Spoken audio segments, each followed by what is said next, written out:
See it pop up. Alright, RC. Our mic is hot. Still waiting for it to pop up on YouTube.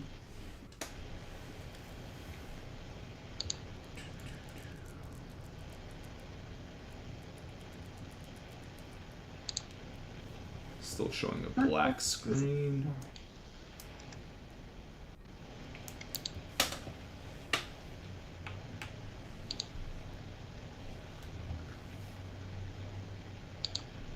All right. Now we're visible if you want to. Perfect.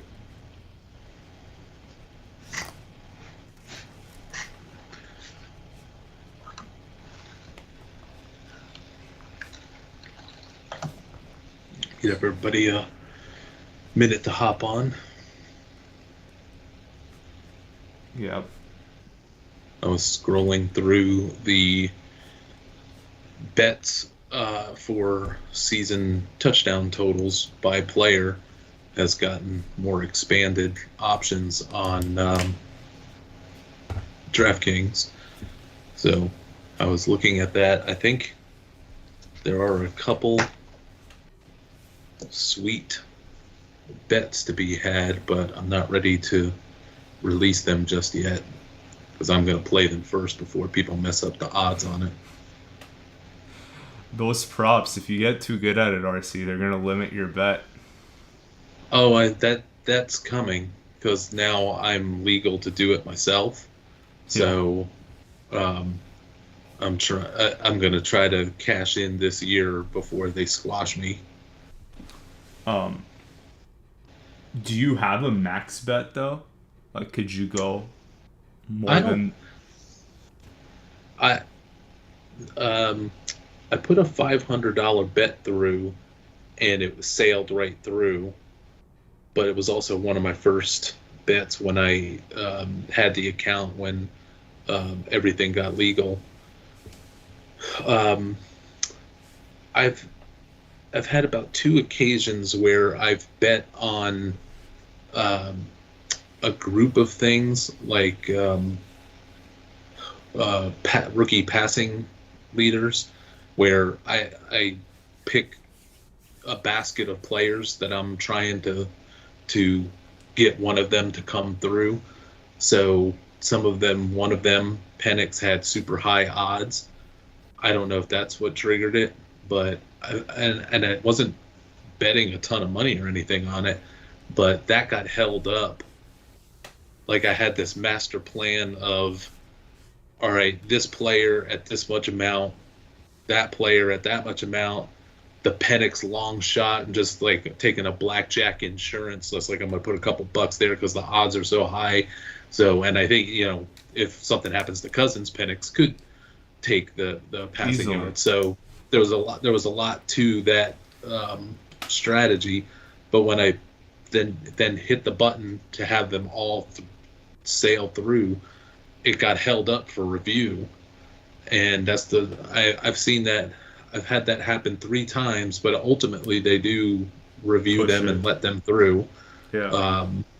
But I don't have a track record on this account of being a winner yet. So they won't discover I'm a genius until later in the season, because these are all season long bets. These aren't, game to game bets, and I don't bet game to game heavy anyway. So I don't know what if I rack it up this year, like I think I'm going to, trying some new theories out. If it comes through, I'm sure they're not going to be happy next year when I try to do some of the similar things. Yeah, 100%. But yeah, if you rack up too much, RC, you're gonna have to consider opening up new accounts too, because they'll for sure limit. I got plan B's and C's. Yeah. But I'm in plan A right now. Yep. Okay. RC, should we dive in, let the other people trickle in, or what do you want to do?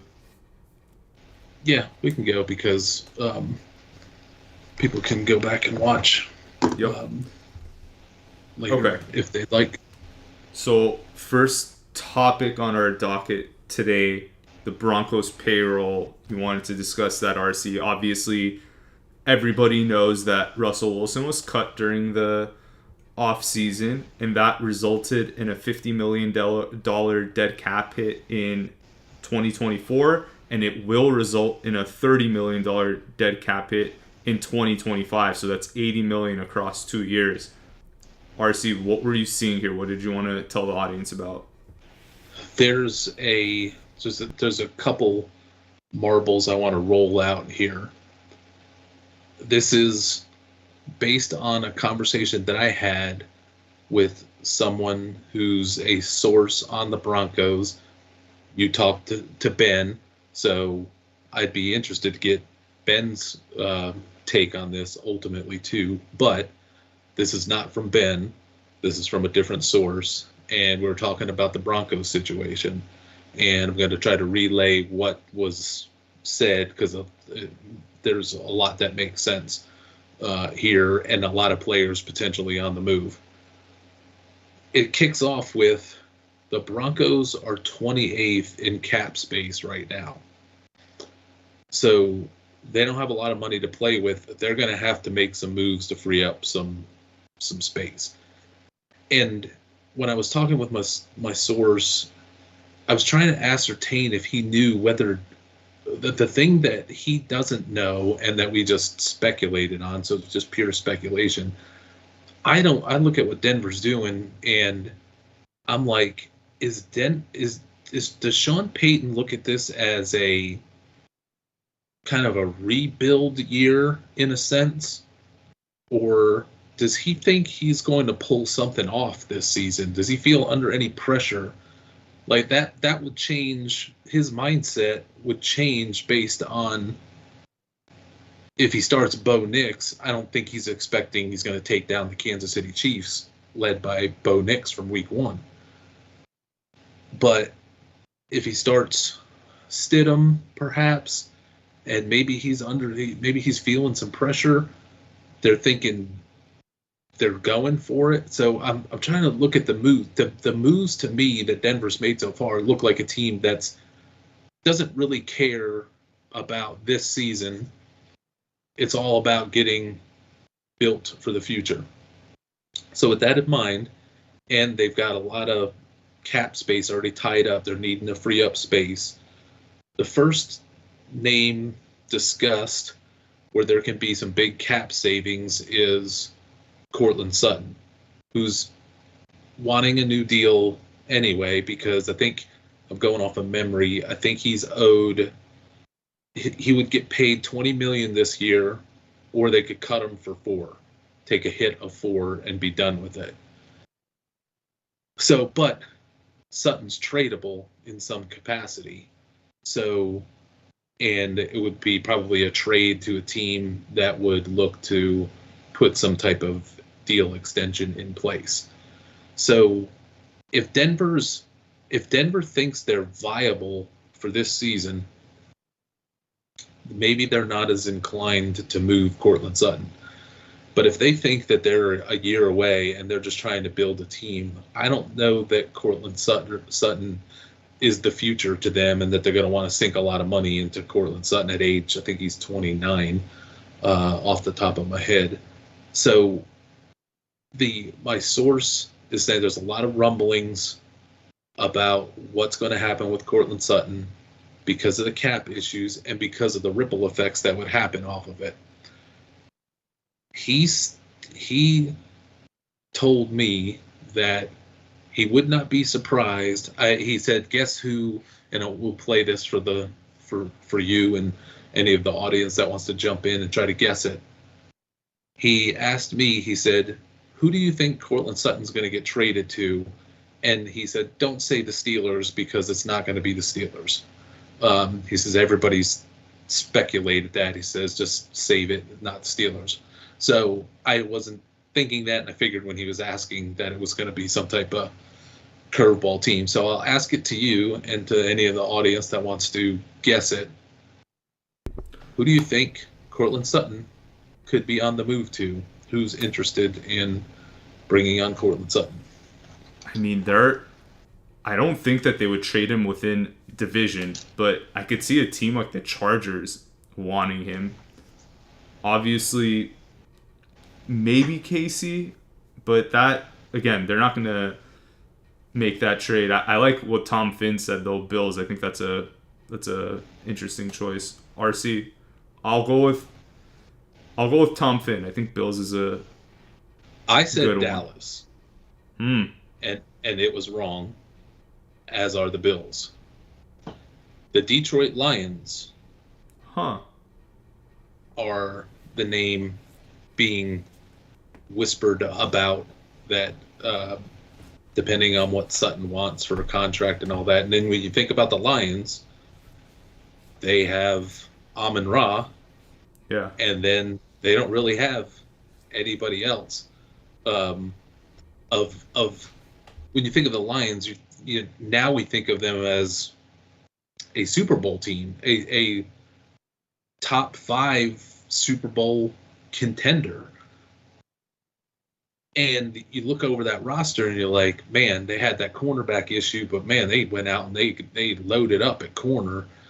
They got the defensive line, they've got the offensive line, they got the quarterback, they got the pair of running backs.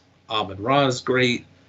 If they're missing anything, if they're missing 2 things, it's a real stud outside wide receiver, because I don't think you can count on Jameson Williams to be that. If Jameson Williams comes through, it should be a luxury, and a guy like Sutton on the team would help the cause. So Sutton to the Lions would be, and maybe it would be Brandon Ayuk, maybe it'll be somebody else, but I can buy the Lions because to me, they're 2 pieces away from being the true Super Bowl favorites. One is if they get a real number 1 wide receiver, and he doesn't. Well, I shouldn't even say number 1 wide receiver because Amon-Ra is. They need somebody on the outside that teams are scared of. Yeah. And Amon-Ra's in the slot and he's going all over the place. If you get Jameson Williams on one side, and you get let's say Cortland Sutton on the other, that's a big upgrade for the Lions, because right now I think it's Khalif Raymond is still slated to be the opposite starter, or did they get some? Yeah, and RC right now it's Jameson and Khalif Raymond. You in theory you would think you're not going to the Super Bowl with Khalif Raymond as one of your, and I mean he's a fine little number 4 or 5 wide receiver, but. You know why else this makes sense, RC? Usually when you try to pair up teams, right, you look at a team like the Lions who obviously need a receiver, but what's that other connection between the Lions and the Broncos? Dan Campbell used to be on Sean Payton's staff. He looks up to Payton as a mentor, so there's that obvious connection there too. So yeah, there's probably, it's kind of like the Commanders and Ayuk, right? You have Adam Peters. Obviously the Commanders would love to like have Jaden Daniels and Ayuk connection. Yeah, exactly. Yeah, so you have 2 connections there. Yeah, I didn't think of the Dan Campbell side of that. That's a great call. So, but the other factor in this is, so I said that the Lions, or not the Broncos, are 28th in available salary cap right now. This would free them up, and they may move into the middle of the pack from 28th. Do you know where the Lions are in available salary cap?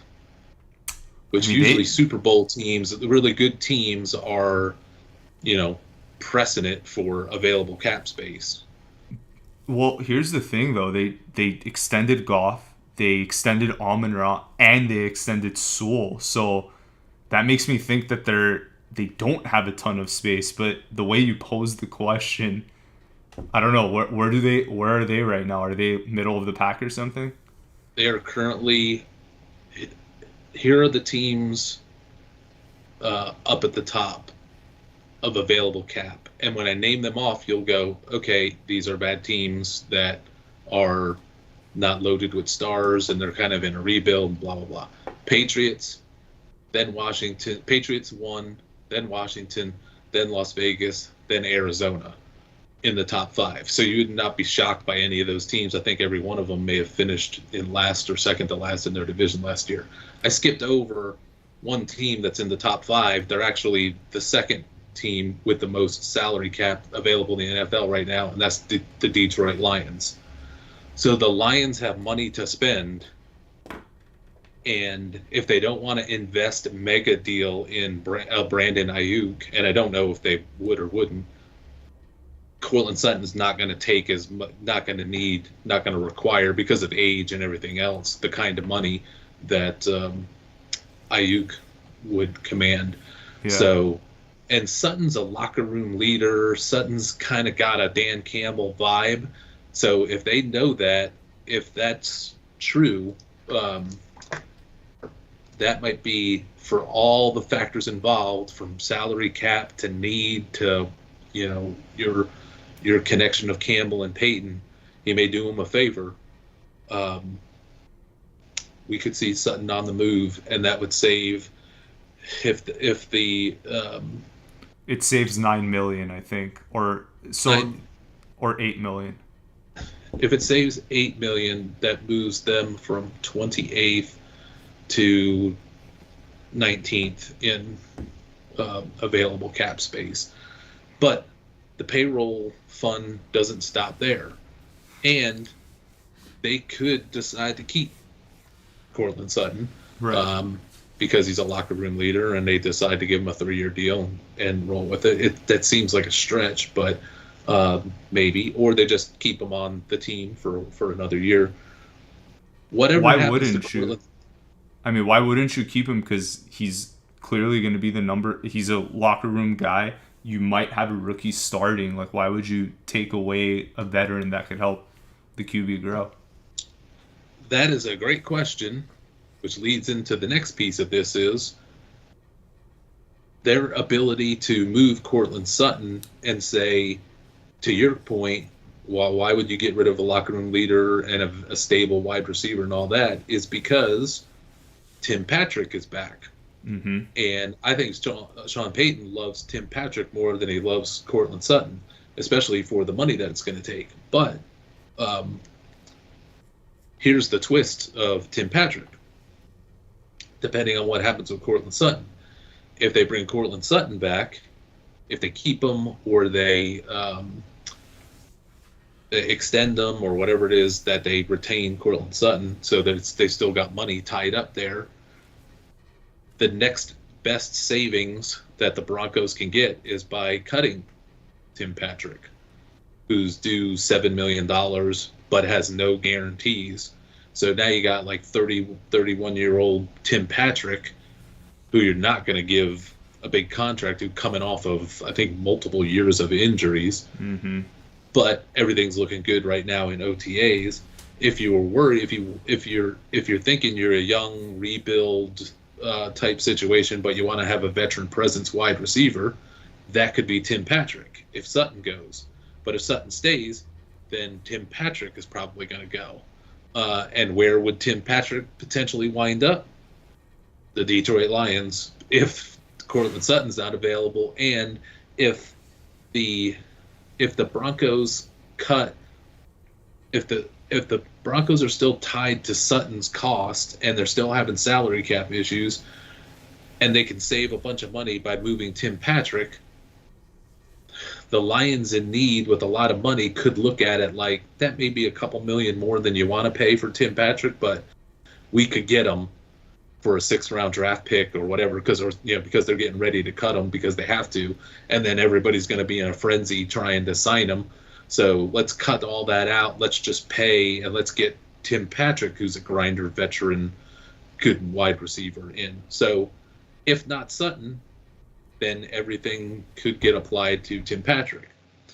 The other savings that they could get, and we could see if Denver's really serious about kind of clearing out the payroll, you could see Sutton go in some capacity. You could see Tim Patrick go or get renegotiated to a cheaper deal. But the next head that's on the chopping block is Jarrett Stidham, supposed week 1 starter, who's due $7 million, but none of it's guaranteed.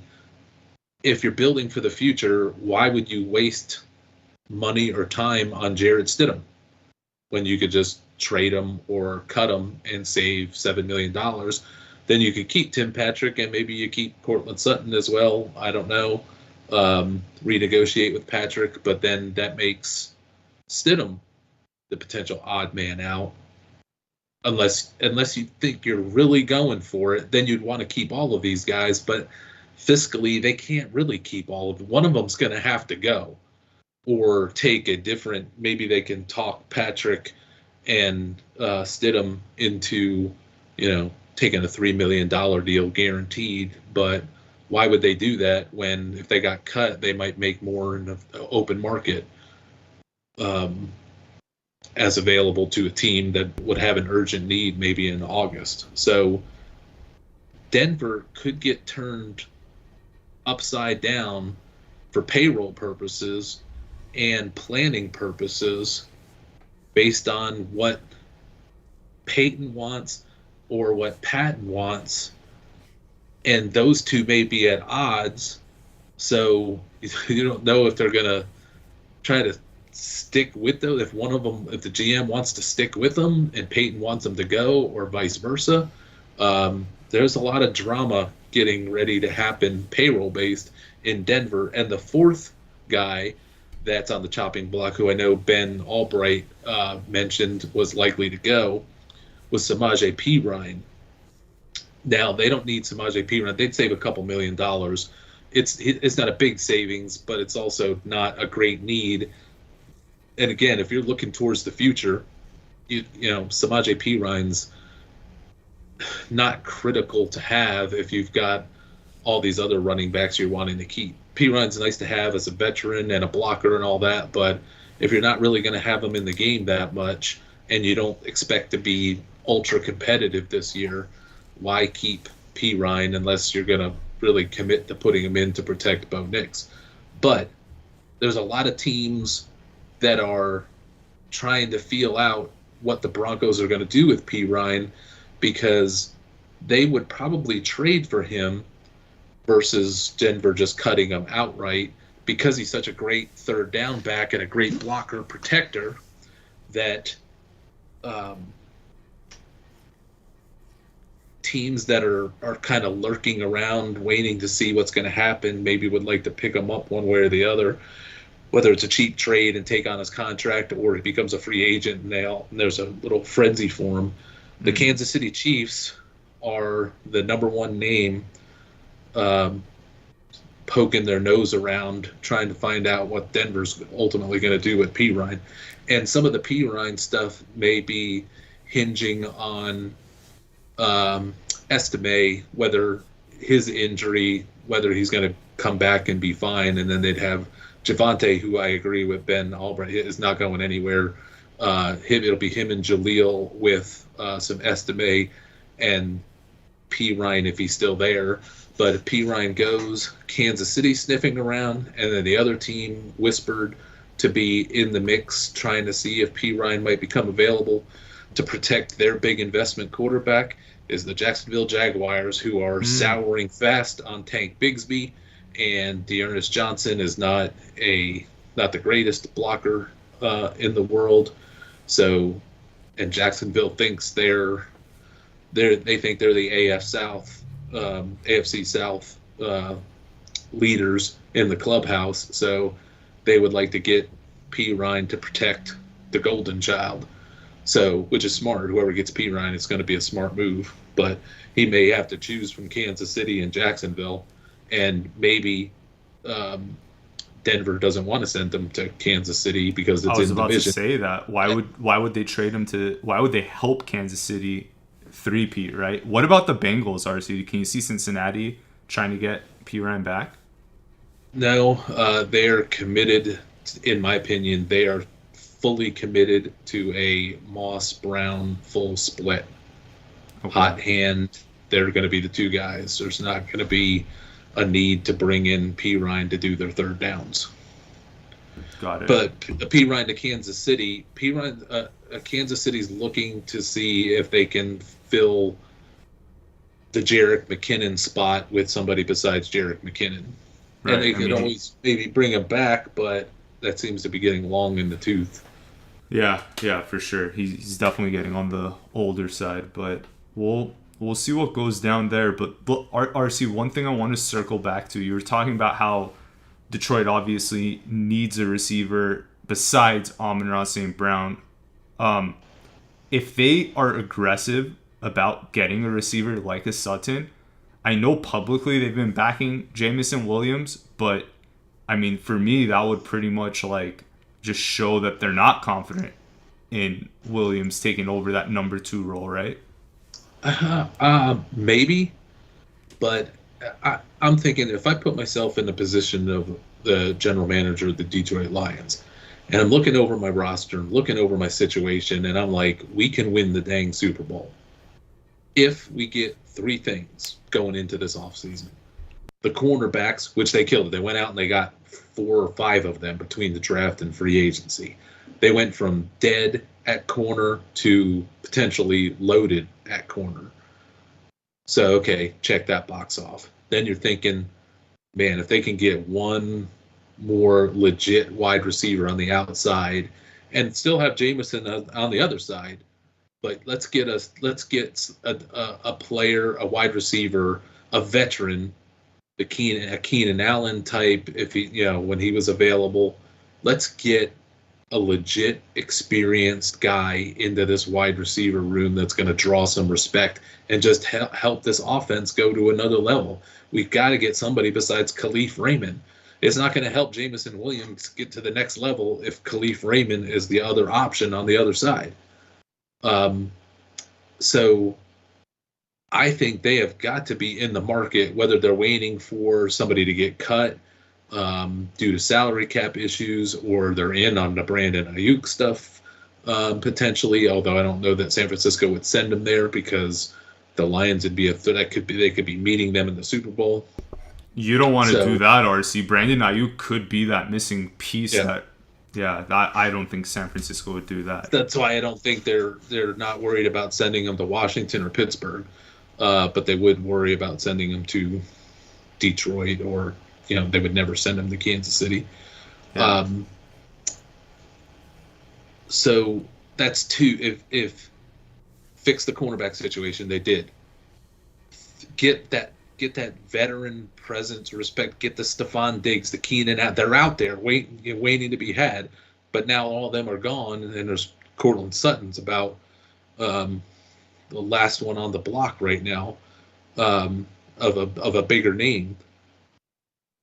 But the third thing is they could then solve that through Sutton, or maybe come down to a Tim Patrick. The third thing they need, for me to say they are the clear, it's like the conversation we had about the Rams, to say that the Lions are the clear Super Bowl favorite, I'll forgive them. I assume they're going to figure out this wide receiver thing, whether they pick up somebody who got cut or make a trade week 5, before the trade deadline. The Lions can fix that, and it's not the ultimate need to me versus they got to have a legit backup quarterback. They cannot go to the Super Bowl. They cannot if there's a 2 or 3 game stretch where Jared Goff throws and his hand hits somebody's helmet and he's got a jammed finger and he's out for 2 weeks, and you need somebody to come in and go 1-1, maybe 2-0 with your, how good your team is, and depending on who what the schedule is like at the time. It's not, Hendon Hooker is not taking you to the promised land right this second. When you're a Super Bowl team, you need a veteran quarterback, unless you're, like the Falcons have Penix, so that's a whole different ballgame. But the top contenders all have veteran backups now that have some type of track record. The Lions are still claiming that, and his name just escaped me for a second, but that Nate Sudfeld is really their number 2 right now. You are not winning the Super Bowl. Like, if something were to happen, like when Brock Purdy hurt his elbow in the NFC title game, you never know when you're going to need that quarterback. and they're out there to be had. They've let all of these guys go get signed in a lot of other places while they stick with Hendon Hooker and Sudfeld. RC, go back to the Chiefs. There were 2 playoff games, right, where they needed to sub in a backup quarterback because Mahomes couldn't go. One was against Baker Mayfield and the Browns, right? I forgot if it was Chad Henne or Blaine Gabbert that came in there, but It was Henne then. It was Henne. So he came in, held his own, and ended up winning that game. Andy Reid goes for it on 4th down with Henne in that game. They end up winning. And then 2 years ago when he was playing the chosen one, Trevor Lawrence, right, against Jacksonville, Mahomes was out for a quarter, and the backup came in and led a touchdown drive, I believe, for Kansas City. So it's not, look, if Goff goes down for the full season, yeah, the Lions are screwed. But what you're arguing is there's going to be a spot where Goff needs to get pulled for a quarter or a game. And could that backup come in and control it? I'm with you. I don't think Hooker could hold up for even a quarter. Not in playoff football. Yeah, and it's not even saying, Hendon Hooker's terrible, he'll never be anything in the league. That argument aside, I'm talking about in the heat of the moment right now when he has no experience in NFL games. It's asking a lot when you've got all these other alternatives floating around out there. So maybe it'll be Jarrett Stidham. Maybe maybe they'll just send Sutton, Patrick, P. Ryan, and Stidham to Denver for a 3rd round pick. Dump their entire payroll on them. They'll switch spots. The Broncos will be number 2 in payroll availability, and Denver or Detroit will be 28. Man, the Lions should just call up the Raiders, and I know this is playing Madden a little bit, but just trade for Devontae Adams, man. He solves all the problems. If he's there, they're not trading. They're not trading Devontae Adams. I mean, maybe at the trade deadline. Yeah. But the Raiders think that they're going to win the AFC West, so they are not trading Devontae Adams. Yeah, they had a little spike towards the end of last season, but I don't know that. I think they're going to regress back to the mean when the season starts. But anyways, we digress. Let's get to our next topic, RC. But hold on, one quick thing about they're delusional. Let me throw this out there. Week 1, Patrick Mahomes tears his ACL.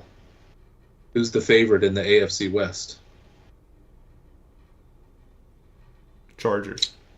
Are the Raiders potential? Would the Raiders have a claim to be the potential AFC West winners if Mahomes goes down and out? I mean, yeah, you want to be so anti-Raiders. I know you hate the Raiders, but they do have at least that. First off, I think they think straight up that they're better than the Chiefs because that's just Antonio Pierce's mindset. But if something happens to Mahomes, that Jenga tower, it goes wide open. Yeah, then it's wide open. So I mean, at least they have that. Yeah. And Denver does too. That's what keeps. I wonder. I was talking with my Denver source, and we were just debating back and forth. Like, what do you do if you're Denver?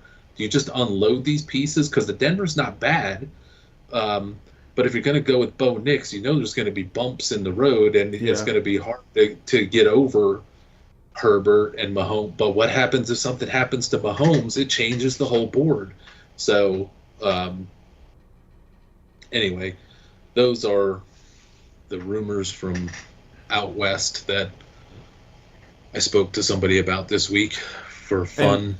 For the Raiders too, I mean, I don't know how much you think Minshew could be an upgrade over Aiden O'Connell, or even if he's going to start over him. But then, like, they got O'Connell.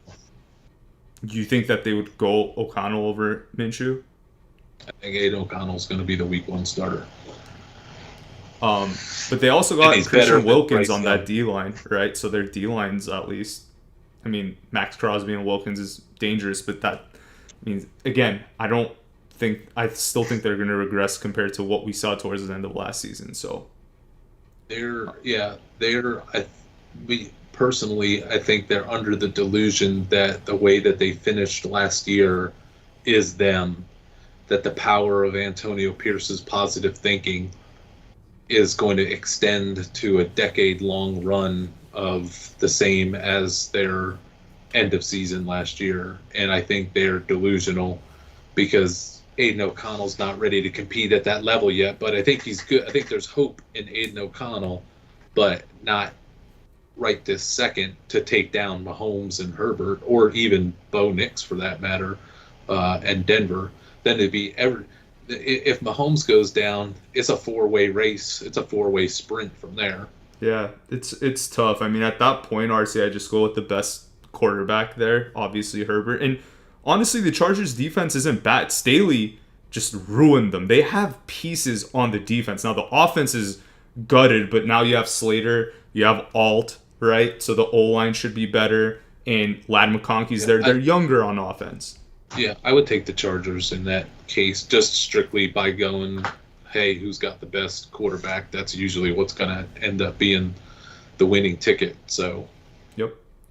Okay, let's go out east. Giants quarterback room, RC. Obviously, Daniel Jones goes down early last season. He was the high draft pick of theirs a couple years back, so they're going to try to give him all the chances in the world to see is there any juice left, because literally the GM and coach's fate is tied. Was there any juice at all? I mean, you can argue that little playoff run. I mean, the Vikings got the guy paid, right? Yeah. Like, the playoff game against the Vikings and the regular season game accounted for a lot of his yards and touchdowns. The Vikings, missing all of their corners, got Daniel Jones paid and Brian Daboll to the playoffs. Yeah. And then on the two other guys, obviously Danny DeVito, that crazy story towards the end of last season where, you know, he just started, he gave him a little spike and they traded for Drew Lock. So RC, how do you see this QB room shaking out? Talking with a Giants source, they believe that there is a little bit of a internal civil war going on for the number 2 quarterback position between Locke and DeVito, in that DeVito is exponentially better than Drew Lock, and the players know it. But Drew Lock's getting the treatment that he's something special because they went out and they spent $5 million on him and guaranteed the money. If Drew Lock got signed to a $5 million deal and then I went and looked and saw that the guarantee was like $1 million, then I would be on here saying DeVito's going to be the number 2 quarterback this year. But they put $5 million into Drew Lock. I think they misled him to come sign with him. So all of a sudden, Brian Daboll, for some reason, has tied himself to Drew Lock, even though Tommy DeVito is, I think Tommy DeVito is the best quarterback on their roster. I was rewatching games to do my Jordan Love report that went out today. I watched all of Jordan Love's second half of the season and playoffs, and skimmed through the early parts of the season when Love wasn't so good. But I wanted to go through the parts where Love was good and see if it was luck or what have you. That report is out for people to see what I saw. But the one guy that took it to the Packers and really outplayed a very hot Jordan Love in the second half of the season was Tommy DeVito, and they beat the Packers had just beaten the Chiefs and the Lions back-to-back weeks when the season was on the brink. They beat the 2 top contenders in, maybe in the league, the best of the AFC, the best of the NFC. They beat them both. Love went 6 touchdowns and no interceptions. Then the following week, Tommy DeVito outplayed him and beat him. So there is talent with Tommy DeVito. He may have multiple screws loose, and that's going to haunt him for his career. But I'm hearing there's getting to be a bit of a civil war of DeVito being obviously the better quarterback, but the team vested into Drew Lock, and everybody's waning. The assumption in New York is Daniel Jones is going to start, the Giants are going to disappoint, and the fans are going to go crazy. They're already sick of Daniel Jones, and if he gives them the reason to be any more sick, like the first time he throws an incomplete pass, they're going to be calling for DeVito. And there's people in the stands with when they get down, when there's an interception, when there's losses, the fans are going to be doing this. They're not going to be holding up a master lock because they want Drew Lock. They're going to be calling for DeVito. So the fans are going to want it. The team the beat writers can see that DeVito's better, but he's getting stuffed onto the third team. So he's getting buried. And I don't know that the coaches, this is just a personal opinion, from knowing the NFL for the last 10 plus years, they don't want DeVito to get one step closer to Daniel Jones, because if something happens with Daniel Jones and they put DeVito in, it's going to blow up their Daniel Jones party they seem to want to have. So there's a real gridlock going on, or a lot of internal strife over DeVito Lock, but it has to also do with Daniel Jones. So just putting that out there, that DeVito's got a pulse, but the Giants are trying to put a pillow over his head and smother him to death. RC, if I draft Neighbors in fantasy football just for 2024, I don't care about long-term outlooks. I just want to know for 2024, which QB do I want to start? So DeVito's the one. Okay. Neighbors would be a guaranteed lock. If you told me, you visited me from the future and said, "Hey, I just want to let you know, I'm not going to spare you the details, but Tommy DeVito started 16 games, started from week 2 on." If I knew that, I would have Neighbors probably as a top 5 or 6 wide receiver for fantasy this year. Not rookie. You're talking you would slot him into the top 5 and 6 in redraft formats. That's insane, RC. But yeah, I'm surprised with Daniel Jones, he's a wide receiver 2 that you hope he's just so good that he gets himself to wide receiver 1, but I can't project him all the way because Daniel Jones, I don't even know if he's averaging a touchdown pass a game for his career. His numbers last year were a disaster for the games that he was in. And then if they turn to Drew, if you told me, hey, Drew Lock started all the next 17 weeks of the season, Neighbors would not be a wide receiver 1. The Giants would be getting the number 1 draft pick, and the whole thing and Brian Daboll would be fired by mid-season. But if Brian Daboll allows himself to be tied to Drew Lock when Daniel Jones fails, and when things start going down, whether that's a Daniel Jones injury or just Daniel Jones is so terrible, the pressure gets to be too much and they want to make a swap. If he then puts it on Lock instead of DeVito, and then they lose a couple of games because he's going to be so obstinate that he's going to try to justify the Drew Lock spin, he will get fired right after Drew Lock loses his 2nd or 3rd game in a row, assuming that what happened before Lock taking over was bad as well, that it will end. Then a new interim coach will come in, and it will be DeVito. They'll probably cut Drew Lock the second Daboll's gone. We're writing Daboll off, RC, like that.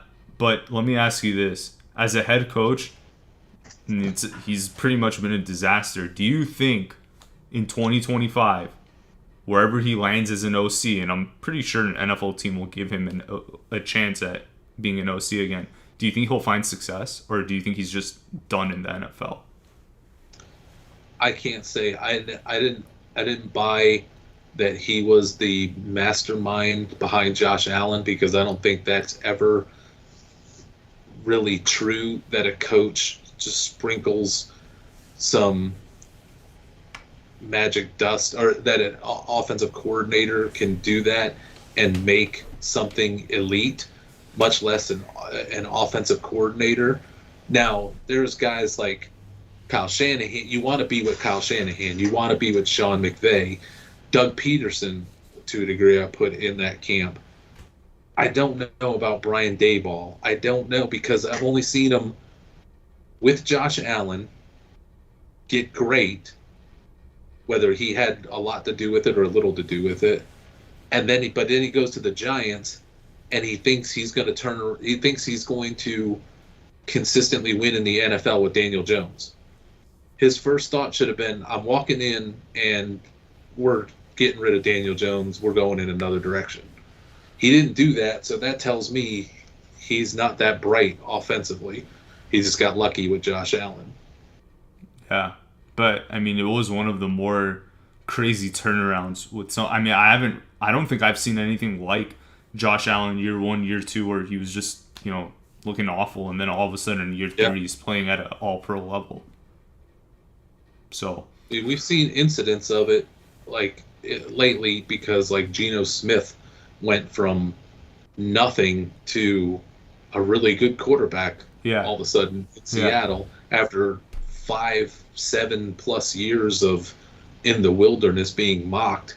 So guys can, if they hang in there, like a Josh Dobbs or whatever, they can be scrappy good, Tannehill, but I've never seen anything like Josh Allen go from, he can hardly complete passes because he's so erratic to all of a sudden he's the best quarterback in the NFL and super accurate. It all happened in one shot.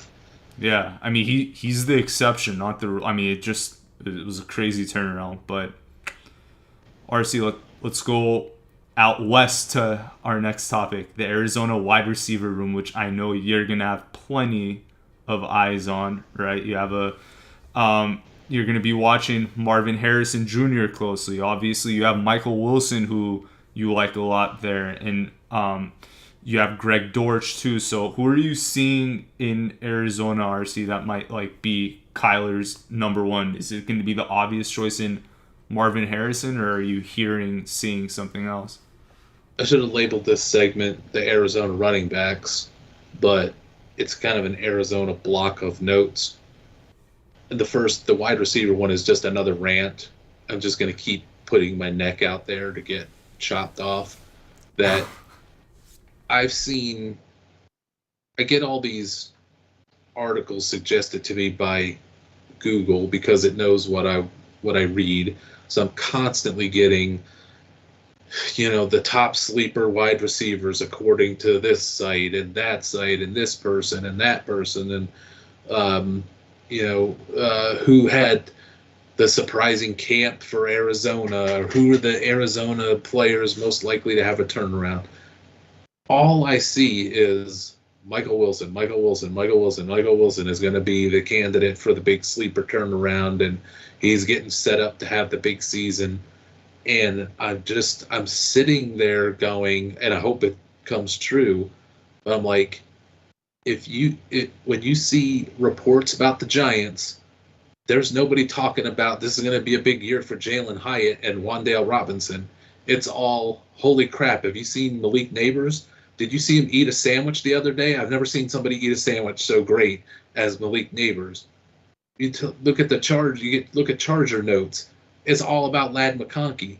You look at Arizona, and they're like, that Greg Dortch is really having a nice, him and Kyler are pretty good. And Michael Wilson, he's going to have the turn. I never hear anything. I've seen one thing so far about Marvin Harrison, people talking about his professionalism in the last week. Like, oh, he knows the playbook. He comes in and he knows the playbook. I'm like, who the hell? There's 90 guys on rosters right now, 32 teams. There's 2,700 players running around the NFL right now.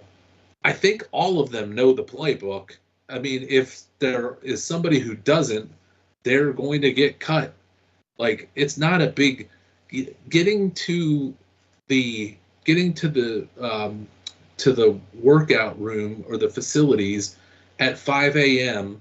and knowing the playbook doesn't impress me at all. That is not whether you're any good or great on the field. they say that about all the top players, about how dedicated they are, and I'm fascinated by the lack of excitement about Marvin Harrison in all these. And I don't know if it's that he's not doing anything to draw it, or if everybody just assumes he's already a Hall of Famer, so why do we even need to talk about him? Because we all agree the guy is the greatest wide receiver to ever step on a football field, and he hasn't even stepped on a football field yet. So I just wanted to blow off that steam again. I may just do that every Tuesday night for the rest of the year. But my real note here is, and this is a kind of a minor note, I'll ask the audience, and don't cheat and look, but who is the number 3 running back for the Arizona Cardinals? And I have a reason I'm going to ask this, not so much because of who the answer to this question is. There's a little pinball action off of this, but it starts with, I want to play a game like Saw.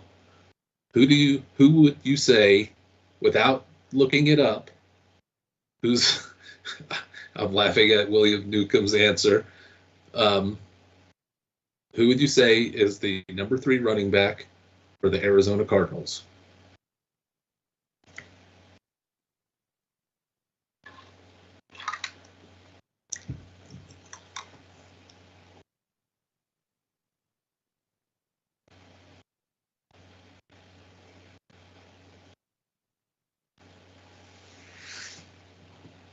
The silence is deafening. Yeah, I'm thinking hard at who it could be, without looking at the depth chart, obviously. Who's a contender? Does anybody even know Arizona Cardinals running backs outside of Connor and Benson? Because it's not very exciting name-wise in theory, but there are some names there.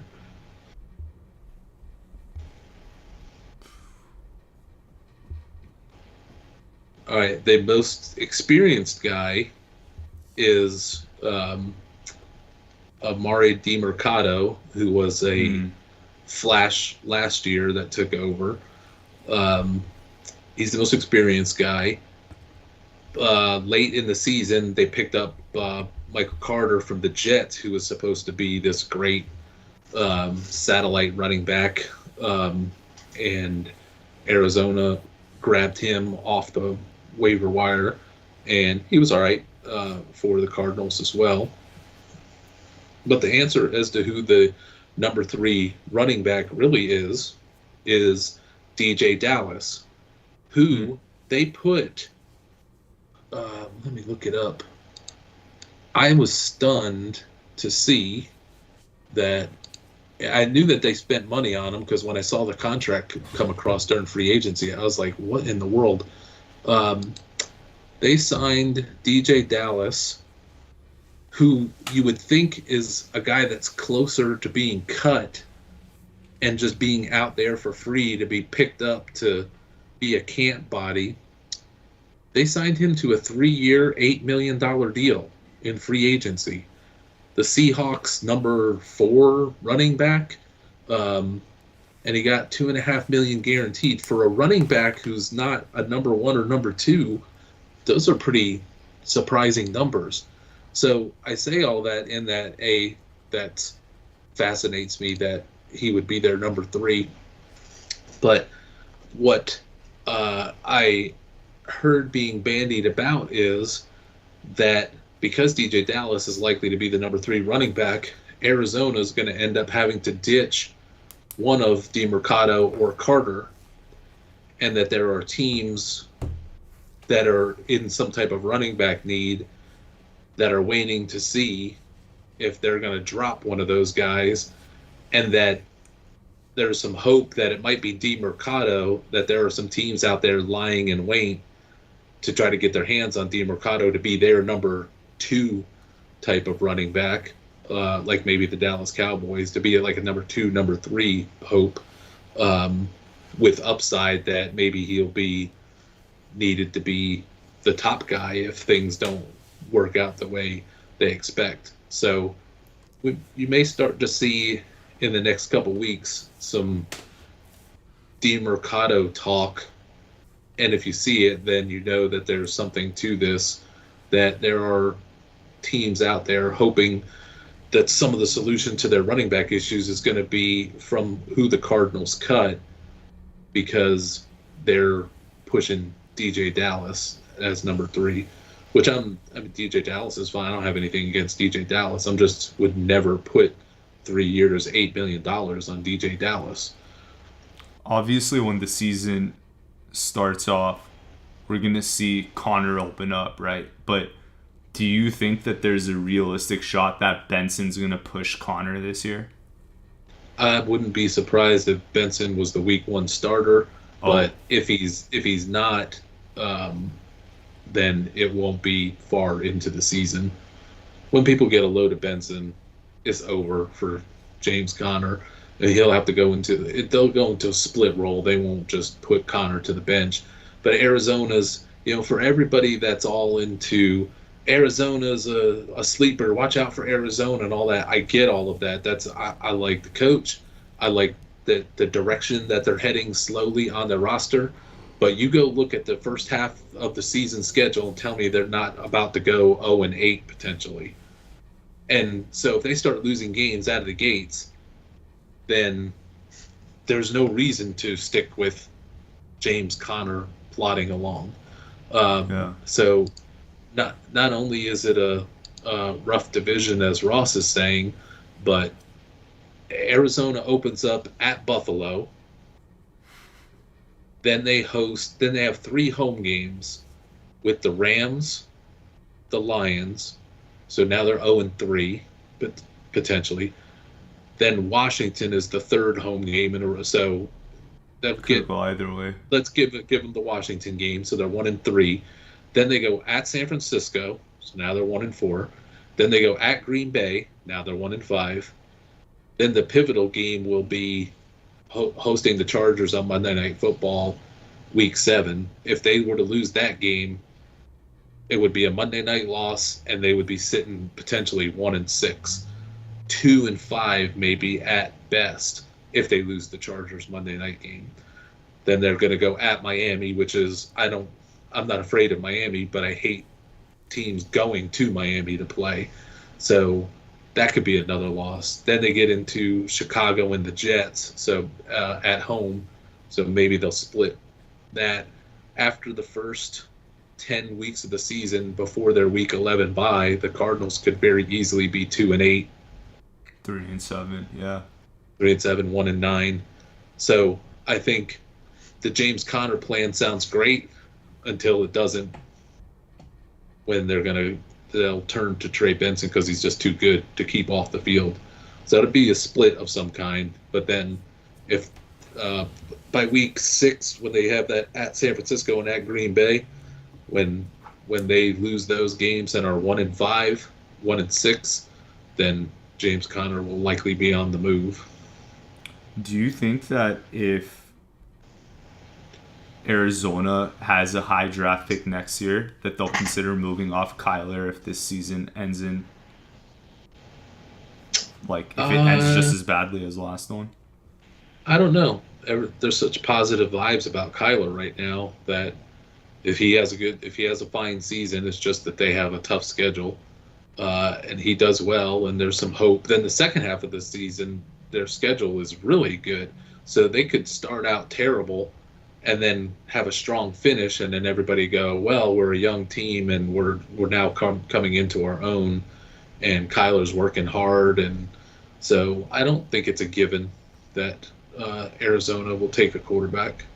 Yeah, and cutting him in 2025 would still be a sizable cap hit for them. So for the next 2 years at least, I think Kyler's going to be their guy. But in 2026, they can get off of him with a $20 million cap hit. It also depends if it's a year that a Burrow is available, a Burrow-like or a Stroud-like, or if the best is a Kenny Pickett-like. Yeah, we'll see. Remains to be seen. And if a Burrow type thing pops up out of nowhere, then they have to consider it. Yeah, for sure. Okay. Let's move to the next topic, RC. I'm excited for this one. I'm curious what you have up your sleeve, but you wanted to talk about 4 name players that could be cut. Who Now I what are you feel thinking? bad that you're excited about this because it's not, they're name players, but they're not that exciting of name players. I was just talking with someone about salary cap things and about all these different maneuvers, that the Broncos were up against, and just talked about some players that the league expects to be cut, that other teams might be interested in picking up. There's only one name that's semi-interesting, so just to run through the list, and not going to probably require much enthusiasm or follow-up, but just 4 names that are likely to be cut for salary cap purposes. Robert Woods is all but gone in Houston. Mo Alley Cox and Kyler Granson, both potentially gone from the Colts, partly because their salaries warrant it happening. They can get a good savings cutting them, and partly because it would be a sign that they know it's all in time on Jelani Woods. So if something happens, if Jelani tears both of his hamstrings again, then they're going to be stuck with those 2 guys. But if Jelani keeps Jelani in the way he has, Mo Alley Cox is for sure gone, $6 million savings with that. Granson likely gone, $3 million savings for that. But the one kind of name that caught me a little by surprise, but I'm not totally shocked, that could be cut is Tyler Conklin, cut by the Jets for some salary cap savings, because they're going to go with Jeremy Rucker as their starter, and they're going to move past Conklin. But there's also a thought that the Jets are so all in on this year that they may not cut. They may keep every continuity piece that they have, and they're not going to worry so much about pinching pennies. And therefore they would keep a Tyler Conklin. But the potential plan of cutting Conklin would then get like $4 million. The Jets could save $4 or $5 million on salary cap with a move, whether they trade him or whether they cut him. That it would be Ruckert and Kenny Yeboah seems to be capturing their fascination, that they'd move up as the number 1 and number 2 tight ends.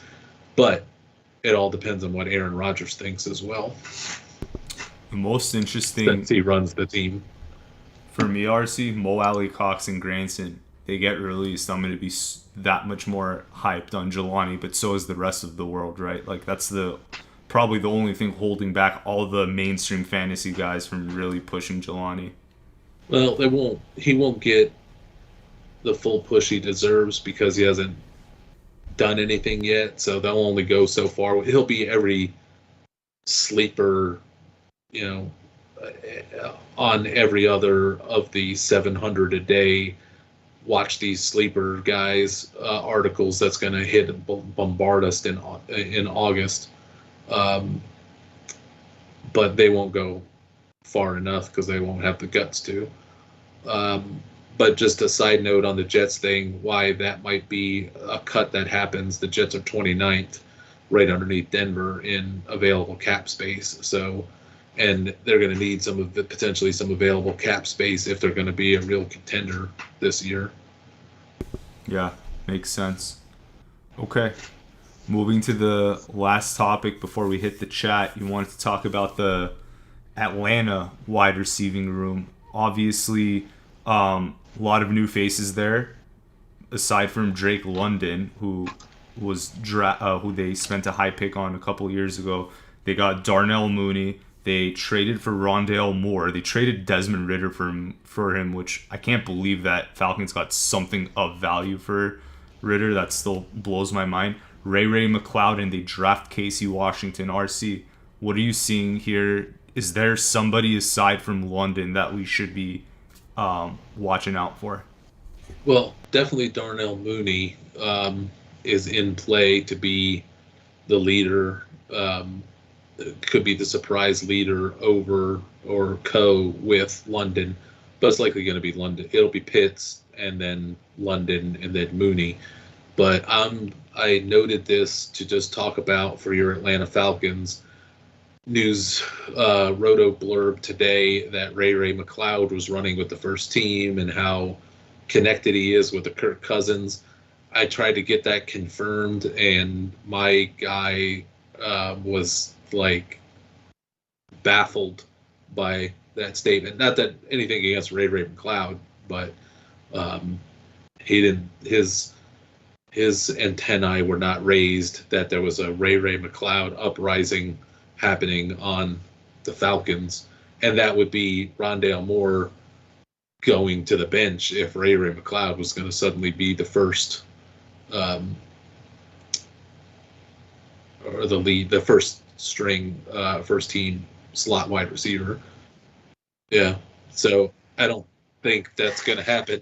He may get some good rotation. I like Ray McLeod. I think he should have gotten more opportunity in San Francisco, but I don't think he's over Rondale Moore yet. But it's on the radar.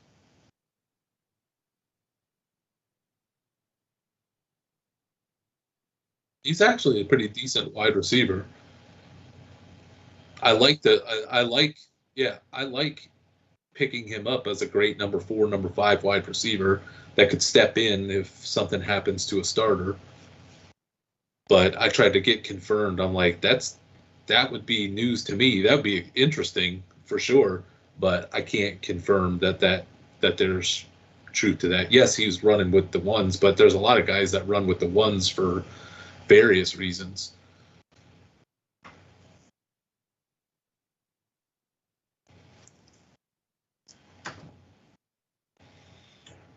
All right, you lead the way.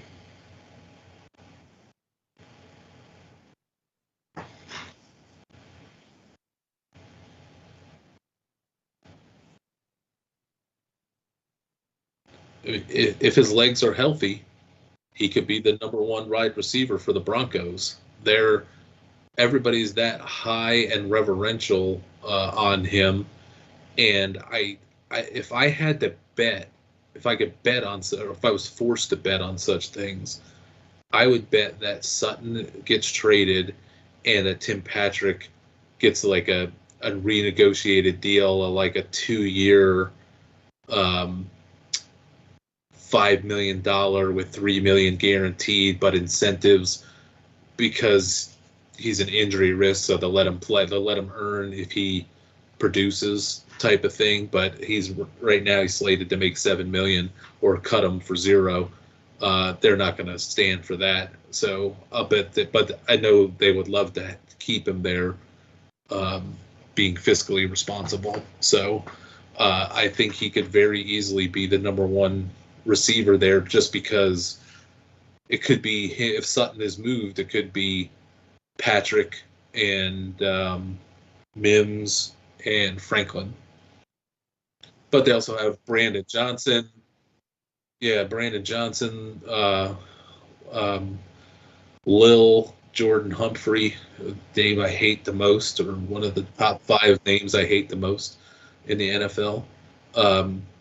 They've got other veteran presence type of solid hand wide receivers that would go with but Patrick seems to be the leader.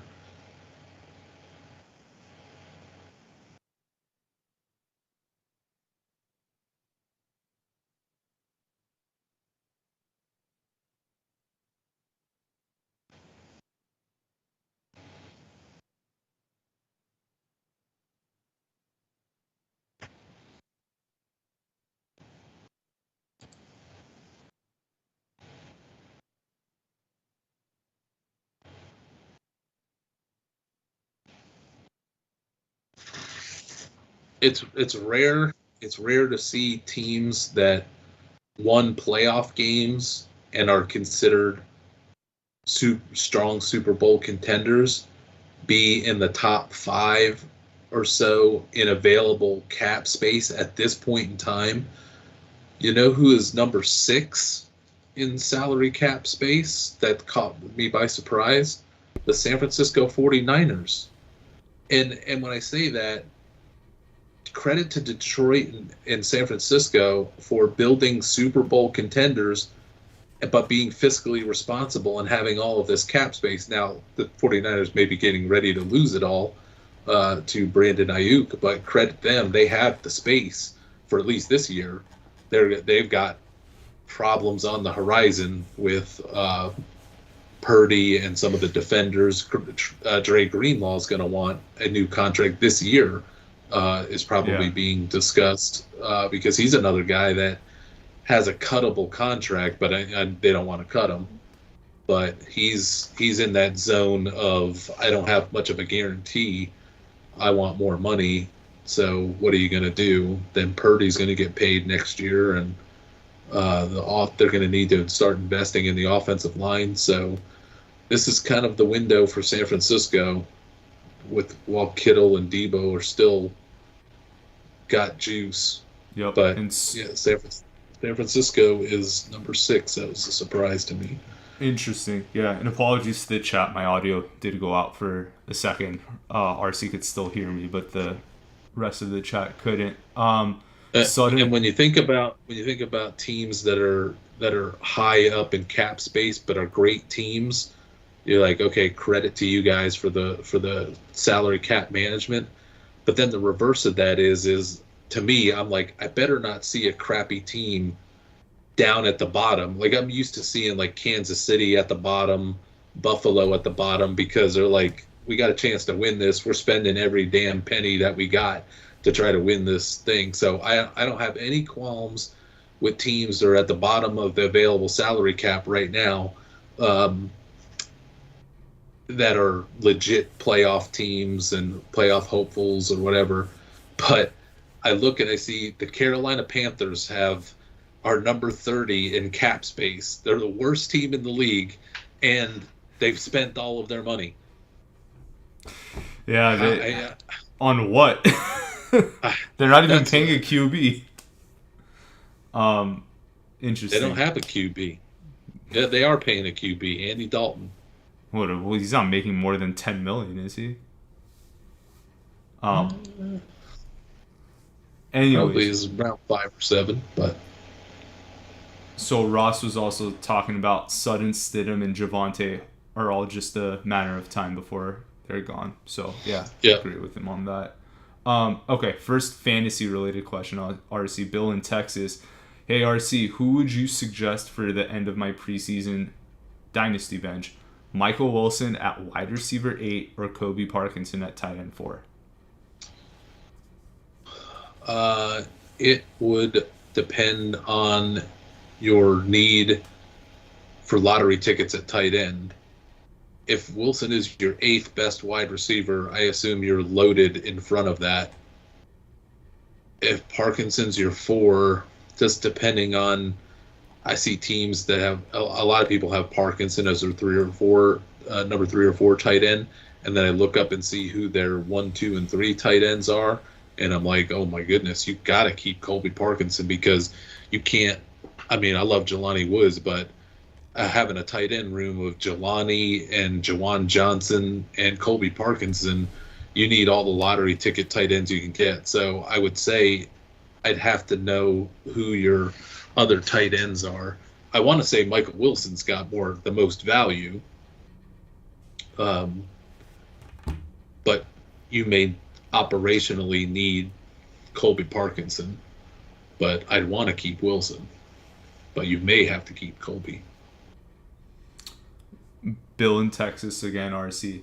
Hi again, guys. IDP. Understand both have issues, but trying to decide between Blankenship or Petrie for my Dynasty preseason roster. Also, any updates planned for Dynasty Top 600 IDP? Dynasty Top 600 IDP was updated, I think, Sunday. So they're pretty fresh rankings, both Dynasty and Best Ball. Now I'm thinking, did they change the date on that? Dynasty, whatever the date is showing on the Dynasty IDP, and I'll write it down to check it. If it's an older date, that it was updated. over the weekend with the draft guide and best ball IDPs. But to the Blankenship or Petrie, I'm getting worried. I would say this is Blankenship easily until talking and seeing some things out of Philly that Sidney Brown may be who they want to work with. Who did they get as the other safety? Is it Chauncey Gardner-Johnson? I think so. But there's concern that Sidney Brown may go over Blankenship. I don't believe that, but the fact that it's being whispered makes me mad for where I've had Blankenship and thought I was just okay as at my DB spot for IDP. Petrie was the ace until D'Amico Ryans got there. Then he changed his role, and now Petrie's just another DB. So I would say right now, I don't know how deep your league runs, but I can guess from a Blankenship versus Petrie question. I would hold Blankenship and then just bide my time and see what other safeties try to trade up from there. We'll find some safety out of nowhere, even if that's week 2. If it's not week 2 of the preseason, it'll be week 2 of the regular season, and we'll be flip-flopping in and out of IDPs all over the place. So Blankenship for now, but be ready to be nimble. Okay. One more question from Bill in Texas. What's your gut feeling on Kalijah Cansey this season? I know Ross hates him, but I think this is going to be a nice year for Cansey, that he's going to be that Aaron Donald type hope as a defensive tackle classification. He may be as good as it gets, or one of the best. As just a generic D-line classification, he's going to have a hard time keeping up with, the defensive end strictly pass rushers to put up IDP numbers. Like, I don't know if Cansey's going to get the 10 or more sacks playing in a 3-4 as a defensive end like Aaron Donald used to be. It's possible, but I love him as a defensive tackle classification if you've got to have a DT for IDP. If it's a generic any defensive lineman, then it gets a little shakier. But there's definitely hope, and I'm just teasing Ross. Ross loves Cansey. Ross, so I'm not saying I'm up at the top of the chat, so Ross may be responding at the bottom. So I'm sure when we get there, he's going to be talking about how much he loves him. All right.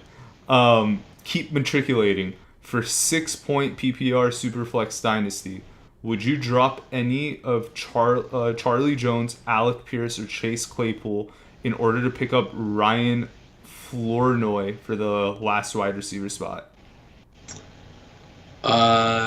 Yes. I would drop Alex Pierce because of an Alex Pierce problem. And I would pick up Flournoy not because I see something imminently great about to happen with him, but he's a Dallas Cowboy. People are talking about how great he was in OTAs and he's the super sleeper and all that. I would pick up Flournoy to use him in a trade for something. Like if you're trading two equal things in the marketplace, but you really want the other thing and you don't like the thing that you're sending, but on paper they're close, and you're just kind of wanting to swap into somebody. If you then just throw Flournoy in on the deal, people will look him up and see how hot he was. I think on Sleeper platform, or I know last week, he was one of the top 3 trending players because he's a Cowboy, and then Cowboy things get discussed, and you can almost go by the roto blurbs on whatever site you get them from, or and whoever they've decided to just pull random beat writer notes from and write a cool headline about. They're suddenly the top 3. Like Casey Washington on the Falcons is one of the hottest names of the week last week because was it Drake London that said he looks really good? That got him all of a sudden. Everybody was picking him up, and he's in the top 3. Like Casey Washington, I don't even know that he's going to make the 53-man roster. What are you doing? But Flournoy's in that vortex of he's a Cowboy. People are talking about him. There's opportunity on the Cowboys because it's CeeDee Lamb and dying Brandon Cooks and an available number 3 spot. So I would possess Flournoy and then look to trade him. Pierce is dead. He's dead if he's a starter, and he's dead when he's not a starter when Mitchell ends up starting over him. Mitchell's another player Ross loves. Charlie, and then by default, I'd keep Charlie Jones and Claypool because it's easy to ditch Alex Pierce. I don't know what happened to Alex Pierce, but he was great year 1, and he looked like he'd never played football before in his life year 2. And then they draft Mitchell. There's no hope for Alex Pierce right now, besides COVID to come back and take out the rest of the wide receiver room. Next one, William Newcomb. I'm hearing drop a small Super Bowl prop bet on Lions before the logical wide receiver move. I mean, their odds are pretty short already, right? I don't know. I mean, yeah. I mean, they're definitely not a long shot, but they're not. They're not the favorite, right? Niners are the favorite now. I was going to say, I don't know that they're in the top 5, and I just happen to have the pay. I'll look at it real quick. Do you think they're in the top 5 for the Super Bowl before I look it up? I would guess their odds are below plus 1,000, but that might be me being biased thinking they're really good. But that would be my guess as of right now. Top 5. Who's the number 1? Who's the number 1? Number 1 is San Francisco. Vegas always loves them. What? They're not the favorite anymore? Is it KC? The NFC or the Super Bowl? Oh, no, I was talking about Super Bowl. But, I mean, if they're not this favorite of the NFC, they're not going to be the favorite of the Super Bowl, right? I'm talking strictly Super Bowl champion. Odds on DraftKings. San Francisco's not number 1. Is it KC? It's KC 1. Then San Francisco. San Francisco, who's number 3? Baltimore, who's number 4? And these are not my opinions. This is what I think the market's thinking. Yeah, we're just playing the game of where are the odds. Then I'd go Lions. It's the Detroit Lions at plus 1,200, double what the 49ers are. I mean, for you getting more than plus 1,000, I'd take that. How are the Cowboys plus 1,700? That's the Cowboy effect, man. Are the Rams what are they at? Are they above plus 2,000? Plus 3,000. Oh, that's great. I mean, Stafford has a lot. There's a lot of injury risk with Stafford, but I mean, plus 3,000 is great. Since we're talking about the top teams that are favored for the Super Bowl, you were probably going to ask me where the Titans are at this point. Tied for second to last with New England and Denver. Who's the worst? Who's got the worst odds of winning the Super Bowl? I would guess New England. Nearly double of the second worst. New England's in the second worst group with Tennessee and Denver. Oh, sorry. I thought they were all... Okay, who's the worst? Who's the worst? Oh, Carolina. And their lack of payroll and lack of a quarterback. Lack of everything. Now, I put some money on that if I knew Andy Dalton was going to take over, but I can't do that with Bryce Young. I mean, what are you going to... Even if Andy Dalton's there, even if they're plus 100,000, it's not going to happen. Right? I mean, odds-wise, it's great. Plus 100,000, plus million, but it's still not going to happen. So, you got that easy division, the Falcons. The Bucs aren't that good. Well, you get Kirk to tear his Achilles. You get Baker Mayfield to go down. Cousins has a tough time integrating with his new team. He's bitter about Michael Penix. The whole thing develops. The Bucks fall back to earth. Dennis Allen is terrible. All of a sudden, there's Dave Canales. This reminds me of an Office scene with Kevin Malone where he's like, you see plus 10,000 odds, you take them. So, okay. Moving on. What available quick QB... Smash cut to Kevin Malone carrying his chili across the office. Oh, man. And about to trip and fall and spill it. Okay, William Newcomb again. What available QB do the Lions need? And then Tom Finn followed up. Tannehill is still available, right? RC, you think Tannehill could be a good fit with the Lions? Probably better than Hooker.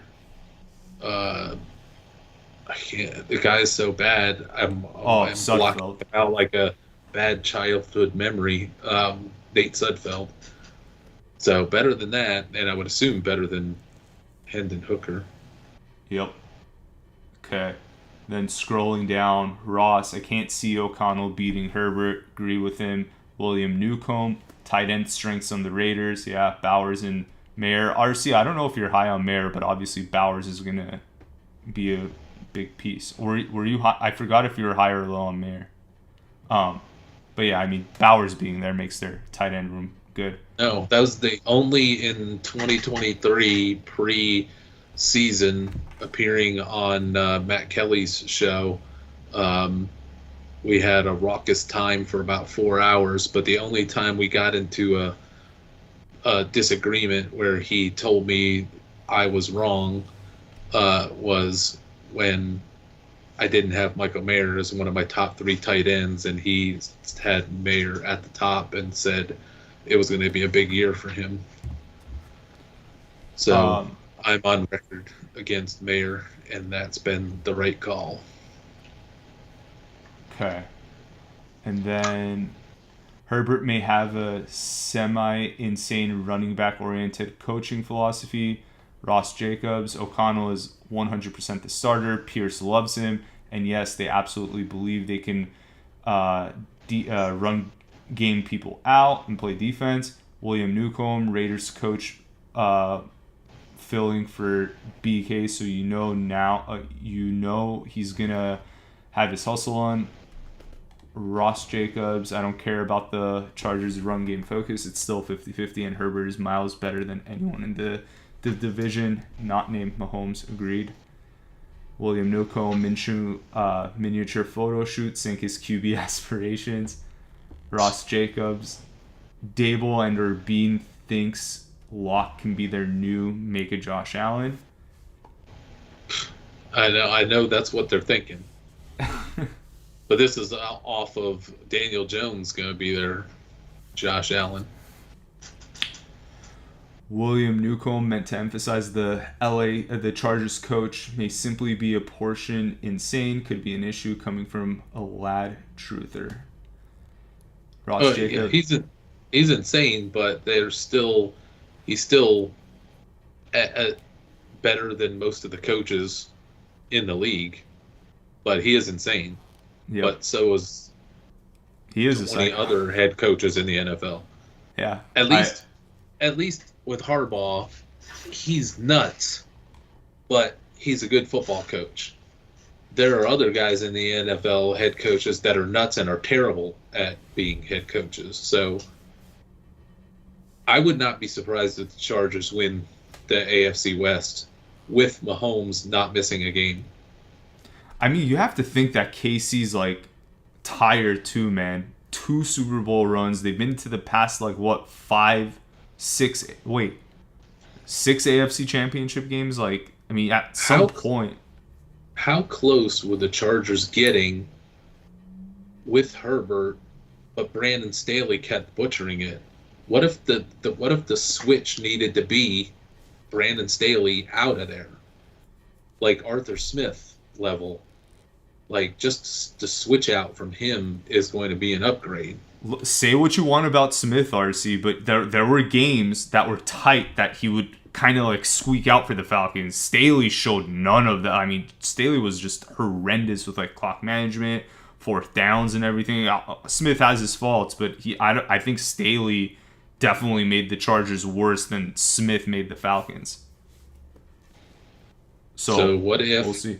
Replacing him with a Harbaugh, takes a genius, the Chargers on a rocket ship ride with a pretty good offensive line? Could. I won't rule it out. Arguably the best quarterback, or one of the three best quarterbacks in the NFL. That's what I'm most excited about, RC. I'm excited for Herbert playing with a coach that seems to always get the best out of his QB. Like, you can argue that since Luck, Herbert's probably the best QB that Harbaugh's had, right? Herbert's better than Luck, but yeah. Wow. Interesting. Well, I could see that too. I don't think I'm that shocked by it, thinking about that more. But, okay. Forgot where we left off in the chat. Okay, let's start with Ross. I think Neighbors can get by well enough with Jones if the offensive line is respectable. And then William Newcomb, future Tommy DeVito is the best DeVito. Ross, Neighbors is that good. I will say it over and over. Best wide receiver I've ever scouted. RC, are you on the same page as Ross? Would you say best wide receiver, or are you just going to stick to really, really good, but not the best you've scouted? He's up there, and I'm talking there's a difference for me in my head of pre-NFL draft, before we get to see him, guys that like, wow, this guy's unbelievable. Then there's, once we start seeing him in the NFL, then we can adjust our dials, because I didn't have Justin Jefferson as being the megastar that he was going to become. But now I think Justin Jefferson's the single best wide receiver in the game. Tyreek Hill's the most dangerous. Justin Jefferson's the best, technically. So as far as pre-draft scouting, Malik Neighbors is up there. I'm trying to think if I'm just having a recency bias. There's certainly nobody from the year before. What about that AJ Green, Julio Jones draft class? Like, did they stick out more than Neighbors? I liked Torrey Smith, so don't bring that up. I like when Cortland Sutton first came out. I thought he was one of the best, most dominant wide receivers at a time when teams barely had one good wide receiver. And a guy that size running a 6'6" 3-cone, he was incredible. Then he tore his knee. Then things just kind of spiraled from there. He started to get it back last year, but the game has passed. The game has passed Cortland Sutton by. It's passed Deontay Johnson by, and I don't mean like they're bad. They at the time, Sutton, Deontay Johnson. There's one other wide receiver I'm leaving out of this. Terry McLaurin, that were so good 5 years ago, right before the wave was forming of what we have now, where there's 20 great wide receivers coming from this draft class. Sutton was one of the best I'd scouted, but Neighbors potentially can claim that. I'd have to look back through and see if I feel like I'm missing somebody obvious, but Neighbors has to be right up there. And especially because he's one of those guys that in an instant it was over. It's like 3 plays into looking at the tape, I'm like, oh, geez. That's why I'm so stubborn on Marvin Harrison. I never put on Marvin Harrison tape and have swept away into another land of seeing this incredible wide receiver work. But as soon as you watch Malik Neighbors, I'm like, holy crap. And Ross and I both thought that 2 years ago when we were scouting them when they were in college before they came out, when we did our July series on the upcoming college players. We were both like, holy crap. Okay. Next comment, Ross. Dayball thinks he's a genius, destined to fail. Agree. William Newcomb, I want this DeVito scenario. RC, that was in relation to when I was asking if you have neighbors, who would you want? And you were saying DeVito. Ross, classic case of a smart offensive mind. He's referring to Dayball that needs to stick to coaching QBs or offensive coordinators, needs to stay away from personnel.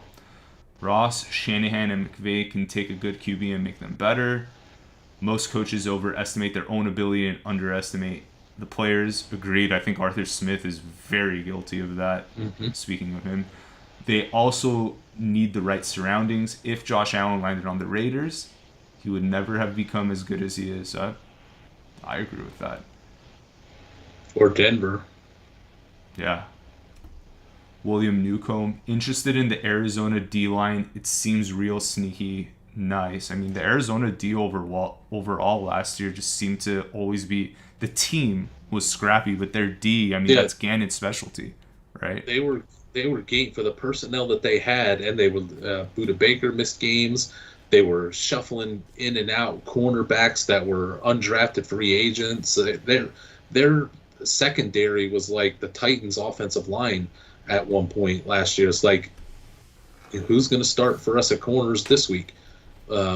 They got Starling Thomas, Keitre Clark. They were shuffling through the Rolodex of available corners on their roster, on the practice squad and whatever, and they were still quite the game defensive team. So I think Arizona is improved. Arizona's got the arrow pointing up. I just hate that they got delivered the schedule that they got delivered.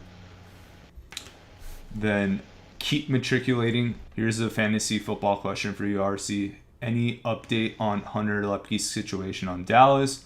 Would you rather have Lepke or Deuce Vaughn for 6-point PPR Superflex Dynasty? I'm still sticking with Deuce Vaughn, maybe to my demise.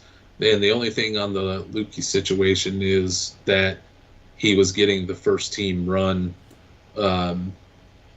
when all the other guys, not Elliott Dowdle, were doing mostly second team work. So, and now they're all on a break. So the next wave of information isn't going to happen until like July 20th. A couple teams start their camps right around the 15th and 16th of July. Some more around the 19th and 20th, but then the whole wave of them by the 23rd is fantasy football season time. And I'll have so many RC notes from each day about what's going on in training camp. I'll drive my wife crazy, and I'll drive myself crazy being locked in my room talking and texting to people at the same time about who lined up as the third running back in whatever team. So, but right now we're in kind of a blackout period. Okay. Ross, it's noteworthy that Marv has not been mentioned at all given the hype. Normally guys like him get oohed and awed over every little thing. Agreed. And if that was happening, I'd be all ticked off about that and making fun of it. And I'm like, oh, here they go. They're ramming them down our throat. But so it is quite odd that they're not ramming them down our throat. Interesting. I'm going to complain one way or the other. I'm just complaining that I'm just mesmerized that they're not doing that. So it leads me to believe that he's not like blowing up the OTAs, which is totally different than reality. But you want to see these guys blow up OTAs. But all I hear is how great Michael Wilson looks and what a great season he's going to have and how good Dortch is. And then all I hear about Harrison is there he goes. He's on the jugs machine. Please go home. Yep. Okay. I'm going to skip over the next couple of comments, RC, since that was when we were guessing the Arizona third running back. Let's go down to the Jets tight end when you were talking about, when we were talking about Conklin potentially getting released and you talking about Ruckert. Ross thinks he's a tugboat, which I guess isn't great for fantasy, but What else? I wonder All if the anybody's fans. ever used that in a compliment way. Can Ross, can you use that in a sentence of positive as being called a tugboat? There's the um, professional wrestler from back in the day that was tugboat, but he was also quite unimpressive, and he was named tugboat for a reason. okay, then circling back to Jelani, all the fantasy guys that didn't even know who Jelani was until the combine. Ross Ross, Jacobs is the original finder of Jelani Woods from his East West Shrine scouting. I didn't know who Jelani was because Ross does the East West, and I focus on the Senior Bowl, and then I get a email or text or whatever like, you got to check this guy out, this tight end out, and I'm like, instant love. Then when he blew up, then when he did what he did at the combine, it was like only, it rivaled my wedding day and the birth of my kids. oh my god. All right, I'm worried Mooney is gonna get pigeonholed into the go deep role. That is a worthwhile fear, but I'm wondering if they won't move Mooney into the slot a bunch, and that London may end up getting a little bit pigeonholed as a more outside wide receiver, and that Mooney's going to be allowed to go all over the place. I mean, And the that Mooney price. might not be his. I'm saying I'm not saying this is true. I'm just saying it's a thought that has crossed my mind. I wonder if Mooney is going to be more Cousins, Justin Jefferson than London is. For me, RC, when I look at redraft and I see London going in like the high second in most formats, it just makes me think that like why burn your second on him when you could have Pitts who's gonna. He's priced to perfection. It's already priced in that London is going to be, really good. So, and he might be. I have nothing against London, and I'm not predicting that Mooney's going to outdo him. I'm saying it's on the table for me to some degree that Mooney is going to be a worthy fantasy weapon because him and Cousins are so tight. And that Mooney can play all of the positions. Mooney can be a slot. Mooney can be an outside. Mooney can take jet sweeps. So, but what's most likely to happen is Mooney gets ignored and pigeonholed. Okay, and then William Newcomb right after Rondale Moore graded high in CFM, if I remember. Yep, I loved Rondale Moore, and I don't want to remember that. Hey, maybe you might revive his career, RC. Never know. Since that group, I think that was the group where I started to make some serious changes as a scout and realized that the future was not in the combine wonders and the speedsters, that you really had to study the route running ability, and that is not always reflected in the 3-cone and shuttle and all of that kind of stuff. So Okay, next one. Tom Finn, 2018. Speaking of Aaron Rodgers running things, should we newly minted Corley owners be concerned about all of this Gibson OTA hype? I would say not really. Gibson's good, but they drafted, if they were counting on Gibson, they wouldn't have put money into Corley and Mike Williams. Corley's closer to Aaron Rodgers. Gibson got run last year because wide receivers were getting hurt. They didn't have anybody after Garrett Wilson, and they didn't use him then. So Corley got some draft stock behind him. He's close with Aaron Rodgers. He's already given himself and Garrett Wilson, nicknames. So I don't think for week 1, 2, 3, a rookie wide receiver like Corley in 2024, now I'm not counting on him to do much for fantasy football out of the gates, like most of the rookies, especially ones that are obviously not the number one. Lad McConkey is the number one. Malik Neighbors is the number one. Corley is not the number one. He might be number 3 if Mike Williams is back. But over time, if we're talking over time, there's no way Corley is taking a back seat to Xavier Gibson. Ross Corley is just a matter of time. May take a few weeks or half a season to get going, though. Yep. It's kind of consistent with what you were saying. Then in relation to I think this is Ross's comments in relation to the salary cap, Broncos and Giants also low, although Denver will be better once the Ross contract comes off of their books. $50 million this year in dead cap, $30 million next year, so obviously almost cut in half in 2025, so they'll look better next year. Tom Finn 2018, do you think A.T. Perry will make a jump in year 2? He only went for 12 catches, 246 yards, and 4 touchdowns on 18 targets. Seems like a guy you would want to get more involved in the game plan. And RC, obviously, Michael Thomas is gone now. Do you think A.T. Perry could get that number 2 role behind Olave?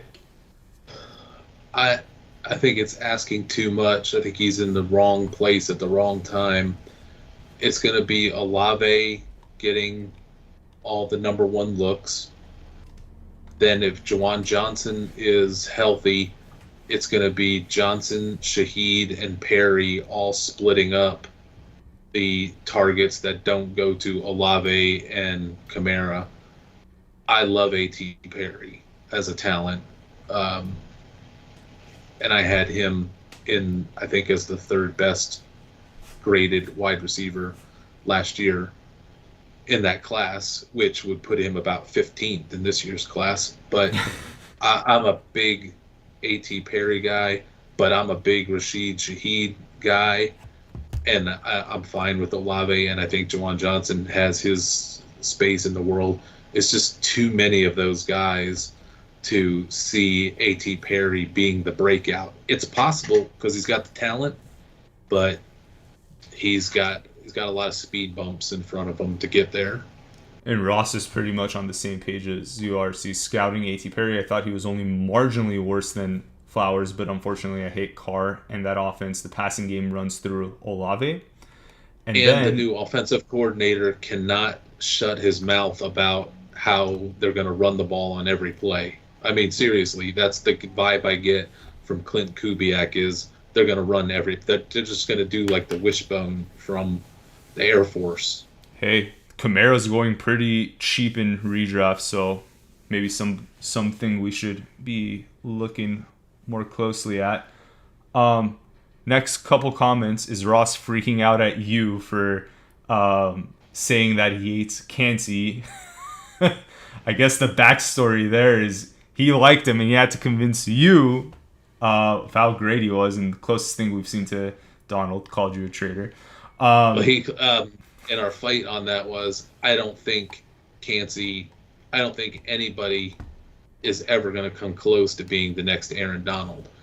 Is Kancey the next closest thing? It's like who's the next Tyreek Hill? There's a lot of guys we can argue that who's the next Tyreek Hill, who's the next Aaron Donald. So Kancey is definitely in that discussion, but no one will ever be Aaron Donald's. Just to veer off, the 2 best players I've ever scouted are Aaron Donald and Joe Burrow. Wow. And I would argue that Aaron Donald,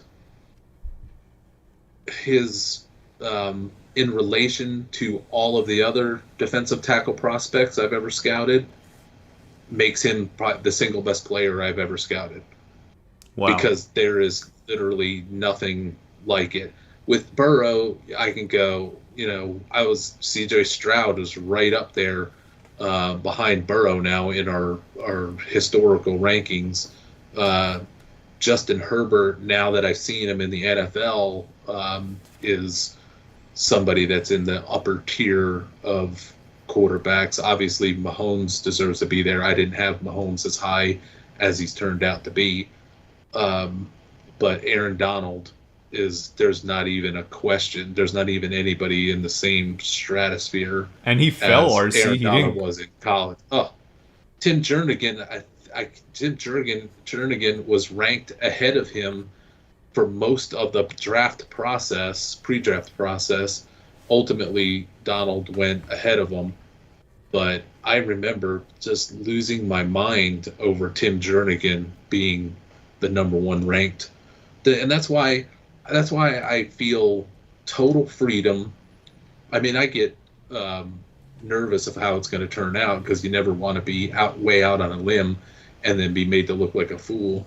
But when I hear everybody talking about within football circles about how Marvin Harrison's the greatest player that they've ever seen, it does not make me go, oh Lord, am I really right? What if I got this Marvin Harrison thing wrong? I'm not saying I couldn't, but I've seen way too much of how wrong they are. But take away the fact whether I'm right at a high level or not. Take me out of the equation. They always seem to be on the wrong side of history on the great players. So Aaron Donald was another one that was not beloved. He was too small to be a defensive tackle That was his and have biggest an knock. impact in the NFL. People were always questioning his size. I remember that. And I don't think he was even a top 10 pick in that 2014 class, if I'm not mistaken. But Rams definitely got one of the best defensive players we've seen in a really long time. Okay. Fantasy football question for you, RC. William Newcomb. Braylon Allen versus Malik Washington. Dynasty rookie draft. Long term, who's the better pick?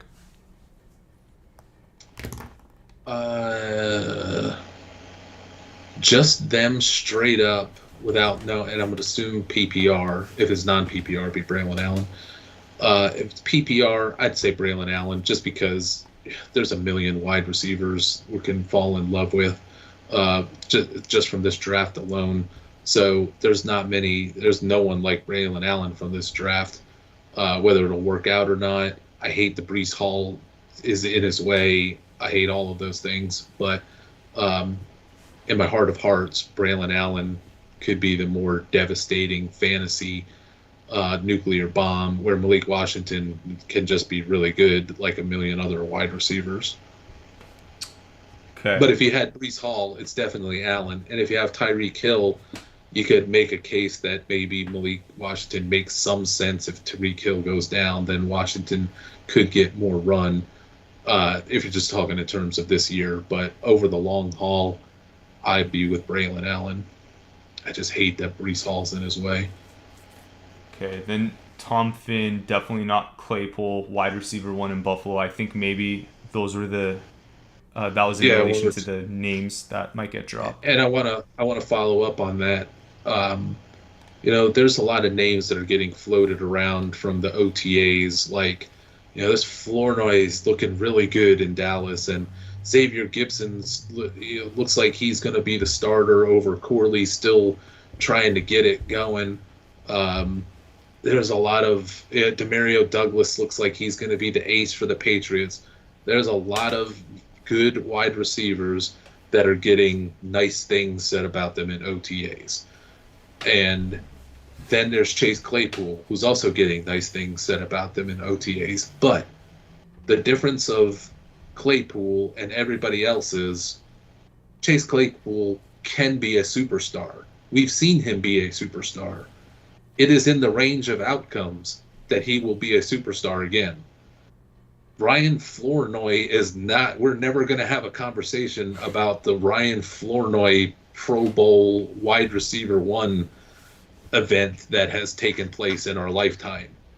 It could be said about Chase Claypool. It has been said about Chase Claypool. And Chase Claypool, at his peak, his rookie year, he wasn't good. He was incredible. And then it got away from him because he's a knucklehead. But if he's taken the knucklehead away, I'm getting more and more excited about Claypool turning his life around and being paired up with Josh Allen. I mean, if that came through with all the other receivers that they have, I have to stop and go. Is Buffalo in position to win that division now, stronger than what I think the Jets are a step ahead of them. But like if Claypool comes into his own or goes back into his own, you're talking about one of the best, most talented wide receivers in the NFL. Just went to the Buffalo Bills for free. That move, if Claypool goes back to being a superstar. Oh man, there's only Malik Neighbors going to the Giants is as impactful a wide receiver situation happening move in the offseason.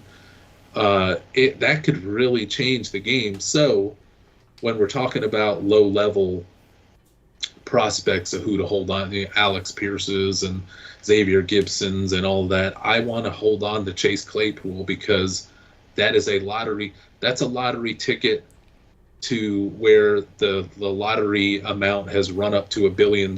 So you want to have a ticket on it. It's not a scratch off that you might win $100,000 on. If Allen made Gabe Davis look good, who's to say that Claypool can't get resurrected with him? And it is not a hey, he just needs a quarterback thing. This is if Chase Claypool has his head screwed on straight, he's a superstar. And then, by the way, he happens to be with Josh Allen, so it will work. He's not with Bryce Young in Carolina. He's with Josh Allen. And then if Claypool really comes through, I'm not leaving redrafts without Josh Allen. This is the first quarterback in situation he's playing with in like a pass-happy offense, right? Like when you think about those Pittsburgh teams, you think about obviously the disaster with Chicago. Like this is like really the first time where actually I guess like he had a shot in Miami to be that guy, but he was so buried in that depth chart that it didn't really matter. Now he has a shot. If he pans out, RC, check this out. You have Coleman one side, get Claypool on the other, Curtis Samuel in the slot, Dalton Kincaid as the tight end. All of a sudden, people are knocking the Bills. They look good. And it's so important to note that this Claypool thing, this is not the Jameson Williams thing where it's like he looks shaky as hell all the time as a receiver.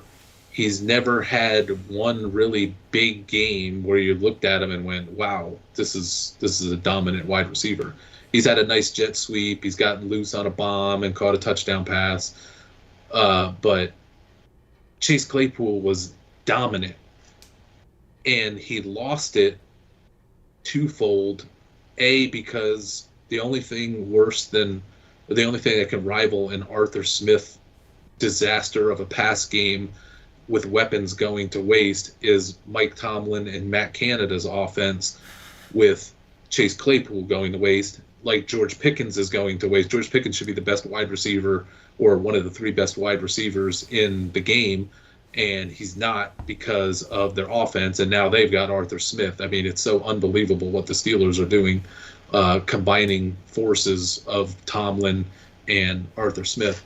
So Claypool went from totally dominant as in his rookie year to then being benched later in his rookie year because he supposedly hit a wall. I think he's just immature. So Tomlin punished him and hurt the team by taking Claypool away, who had 4 touchdowns in one game, I think, in week 5 of his rookie season. Almost had 5 or 6 touchdowns in the game. Then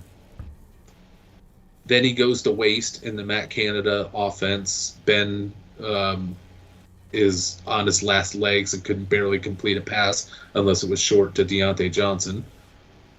So Claypool goes to waste. Claypool starts to get mouthy.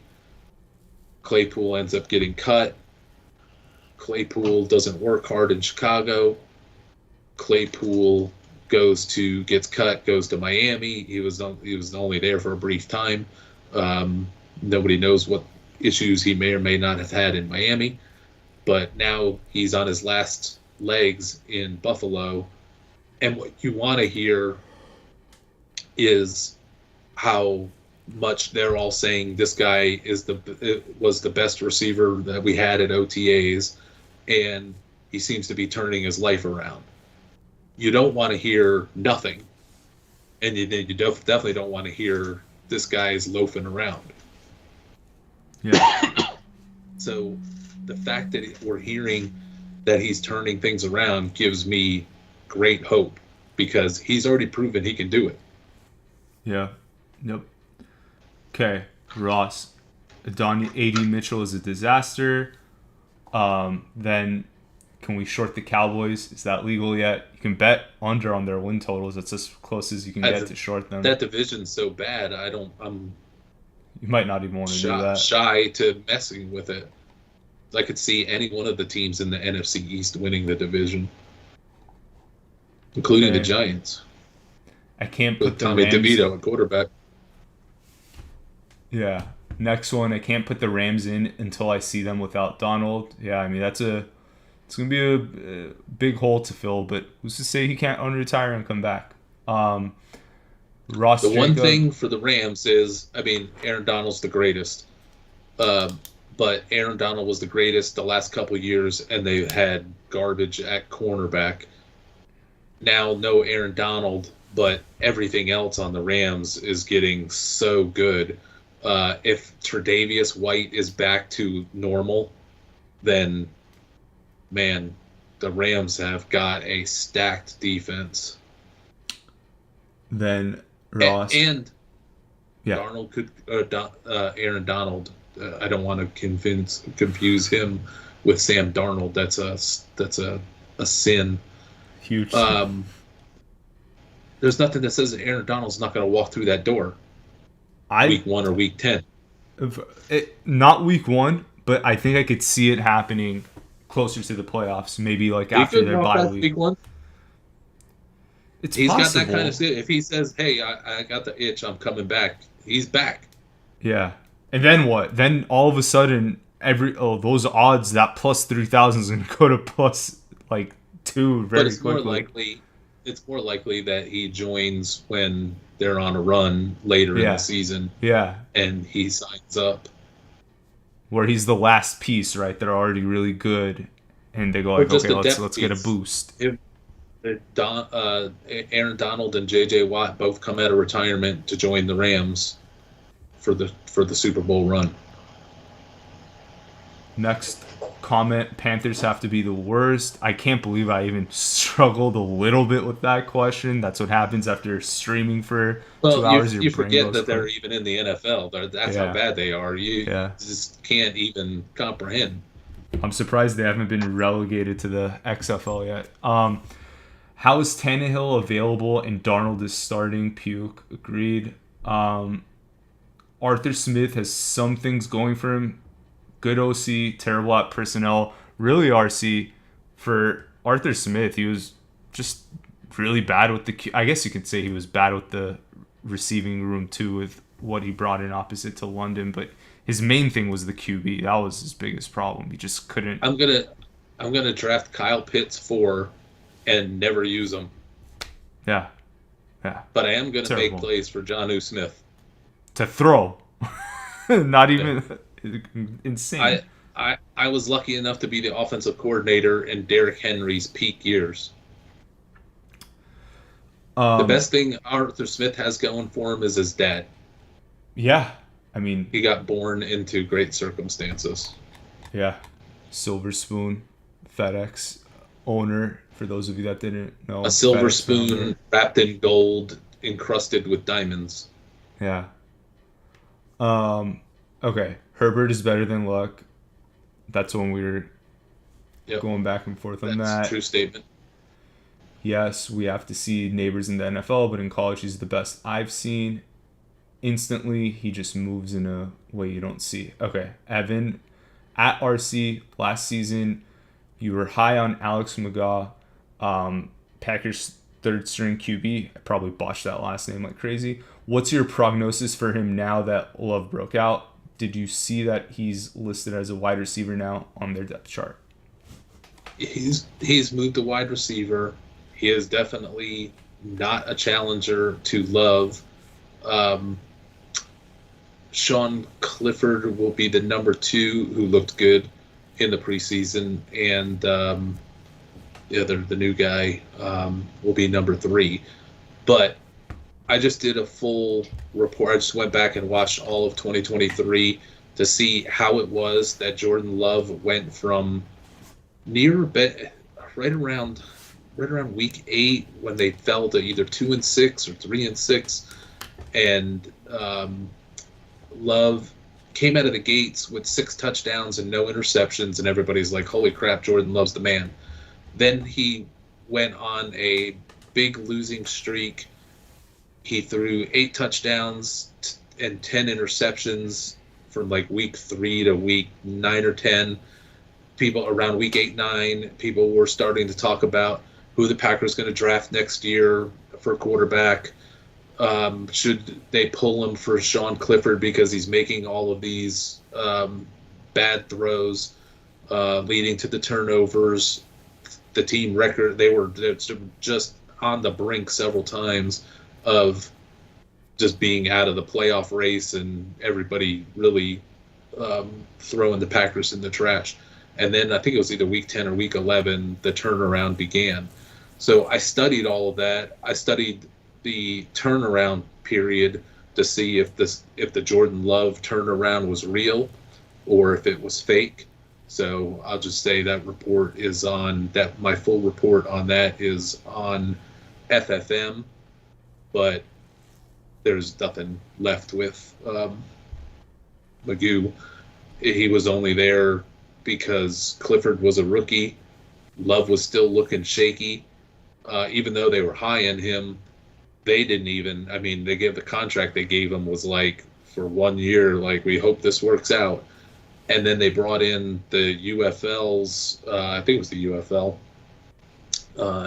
MVP or passing leader or whatever,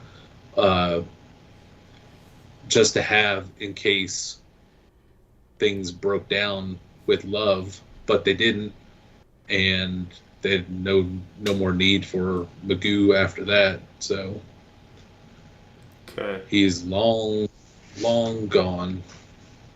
All right. Next one, Kansas is not Arnold. He's Donald. He's 20% off of Donald at least. Agreed. Donald and Burrow were so obvious. It was unreal. Ryan Shazier was great too. Hate that he got hurt. Yeah. That's right. Ryan Shazier is one of the best players I've ever scouted too. And then I probably would have said Khalil Mack is one of the best 5'10" college players I've seen. Was ranting he should have gone number 1 overall over Clowney, huh? I was high on Mack, but I wasn't that high. But I was definitely, I thought Clowney was a clown and a joke, and that's mostly turned out to be. He is not worth the number 1 for sure. I feel like he got drafted 1 overall from one play where he blew up like a third string. And the helmet went flying off. Yeah. The helmet went flying off. ESPN showed it every 2 seconds. And he became the number 1 pick. And that was a bust in terms of pay and expectations and all of that versus the return that they got. Did he ever get a second contract anywhere? Or after the Texans, he was like kind of like a mercenary for every team? I'll give him credit. He may be... Him and Sam Bradford have worked the NFL for contracts better than anybody I know. He just keeps working 1-year contracts to go to different teams, and he never does anything except for with Baltimore last year. He finally had a good year, and but he keeps just getting paid. He keeps not showing up to OTAs. He signs his contracts. He practices when he wants to practice, and then goes and wastes time as a pass rusher for big money every year, and it never works out. I don't know why everybody gets attracted to him in the NFL, but they do. It's so bad. Only the worst team in the league type of team would sign him. Do you know what team he got signed by in the offseason? Was it the Browns? Nope. Hold on. I know this. Oh, the Saints? Nope, you're thinking of Chase No. Young, the other bust. Ah, shit. Who is it? Oh, Ross spoiled it for me. Really, the Panthers? Oh, that's right. Yeah, yeah, That yeah, took their odds. yeah, As soon as they signed them, their Super Bowl odds got worse. yeah. Oh my god, that's incredible. Totally forgot about that. Um. Okay. David Tepper knows. He'll turn them around. Hey, at least what do you call it? Well, they lost Burns and they replaced him with Clowney. Interesting. Anyways, um, Donald went 13th overall. This was probably in relation when we were talking how Donald was in a top 10 pick. And many thought he was going in the 20s or even the second round. Man, that is crazy. Like, the fact that he wasn't top 10 blows my mind. The fact that he was even projected in the 20s or He was second is second. crazy. Yeah, he was second round. All of that process. It was a very late breaking, getting into the first round, and then people were kind of shocked he went 13. Yeah, I think that's wild. OBJ went right before him or right after him. Crazy, man. Um, then Claypool has Darren Waller-esque potential to resurrect his career. I think we agree with that. And then Love equals Dak. That's interesting, RC. I like that. I think I could see that happening. Um, All I know is that uh, Love should get paid more than Trevor Lawrence. I'm pretty sure that him, Purdy, and Dak are all licking their chops after seeing that If I was Lawrence Jordan, contract. if I was Jordan Love's agent, after studying Jordan Love's turnaround last year, I would not accept anything. I would not give in to the crap that the NFL is going to try to pull, thinking that he doesn't warrant Trevor Lawrence money. Okay. Then totally unblocked on that play too. It was literally a nothing play. That's in relation to the play that made Clowney famous. Clowney is better than Chase Young somehow. Then Ross guessing right that Clowney ended up with the Panthers. Saints got Young. OBJ went 12th in that draft we were just talking about with Donald. And then Eric Ebron went 10th in that class. Crazy. Totally forgot about Eric Ebron. And then lastly, Bortles went 3rd. Sammy Watkins went 4th. I don't want to toot my own horn, but it was very controversial when I stated back then, and I appeared on some various shows back in the day, that Eric Ebron was not the best tight end in that class, and that he was not a first-round talent, that Bortles was a bust, and that the most heretical thing that I said was Sammy Watkins was not the best wide receiver in that draft, and looked like he might have some issues. He was the Marvin Harrison of however many years ago. Marvin Harrison Jr. call when I said that Sammy Watkins had issues and was not the top lockdown wide receiver, and that Buffalo was crazy to trade 2 number 1s to go and get him. People thought I was insane. And then RC Royals 435, most overrated and underrated players for this next year. I don't know if that's in relation to the rookies or just fantasy football overall. I will say it's on our overvalued and undervalued report, but I'm on record with these top guys. The most overrated player for 2024 fantasy football, I think we have rated as Caleb Williams for where he's going. ADP wise is insane. And then the most underrated player is, I think, Derrick Henry. That he's not getting the full respect of just how good. He's great.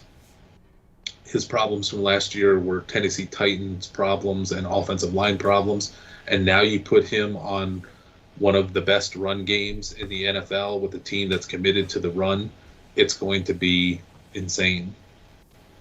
Okay, and then Ross, circling back, he was talking about how the 2014 class was loaded. Evans, OBJ, Shazier, Darnold, Mack, Luan, Zach Martin, CJ Mosley, Brandon Cooks. I'll even throw a Falcon in there for you guys too. Jake Matthews is a part of that class. Obviously, yeah, not an all-pro, but a solid B-plus left tackle for the most part of his career. Had that holding penalty against him in the Super Bowl, which costed the Falcons. But Royals 435. Favorite football memory of all time, RC? Or how about this, RC? What was your favorite call? What was the call that you made that you were so happy you were right on? What was your best call? My favorite memory is easy because others will remember this, and it's unforgettable, and I don't think it can ever be topped. It's being down in a fantasy football game by 40, 50 points going into a Monday Night Football game where the Eagles and Michael Vick were getting ready to play, and having Michael Vick and going, these various teams I have are down by 40 or 50. This is against Washington? This is that game where Michael Vick had like 50 or 60 or 70 points. Yeah. Like, I couldn't believe what I was seeing. Yeah. And I just happened to be in position with clients where they were in roughly the same position of being down 40, 30, 40, 50 points and going, either throwing it, assuming they were going to lose, or if they were down by 30, we're like, hey, if it gets a long touchdown run or something early, you never know. And then he just had a game for the ages. Did you say my favorite call? Yeah, what's your best predict? Is it Tyreek Hill? You seeing him obviously buried on the depth chart, him coming out. What's your favorite prediction that you've made? I'd say Tyreek is probably number one because he's been the foundation of so many of our longtime subscribers' teams for Dynasty, and we kept getting them over and over again in redrafts because people weren't giving them the respect. So we've had there's been a lot of prize money that has come from being on the Tyreek Hill train harder and better than anybody else. But all of the betting against Bryce Young last year was so profitable because now we're in the era of betting. Couldn't really do that during Tyreek Hill's uprising, but now with the ease of being able to bet on such things, betting so heavy against the Panthers and betting so heavy against Bryce Young's passing touchdown count last year. That was fun.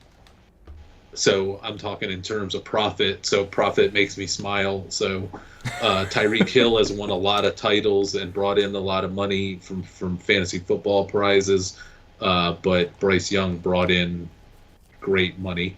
RC, two of my favorite calls from you, Jamal Charles and DJ3K. David Johnson won me a lot of leagues that year. I forgot. David Johnson's my personal favorite. Is the David Johnson call. That was unreal, RC. That he went crazy. That I think it was 16 or 17, I can't remember, but he was unbelievable. Yeah, and it ended so tragically. And I'm with Ross. That is the greatest football game I've ever seen. The Arkansas the college game, the Arkansas 7 overtime game against Ole Miss, if I remember correctly. I gotta watch highlights of that. I can't even remember the opponent. I just remember the Arkansas side of it, being an Arkansas fan because I was living in Arkansas at the time. That game was unreal.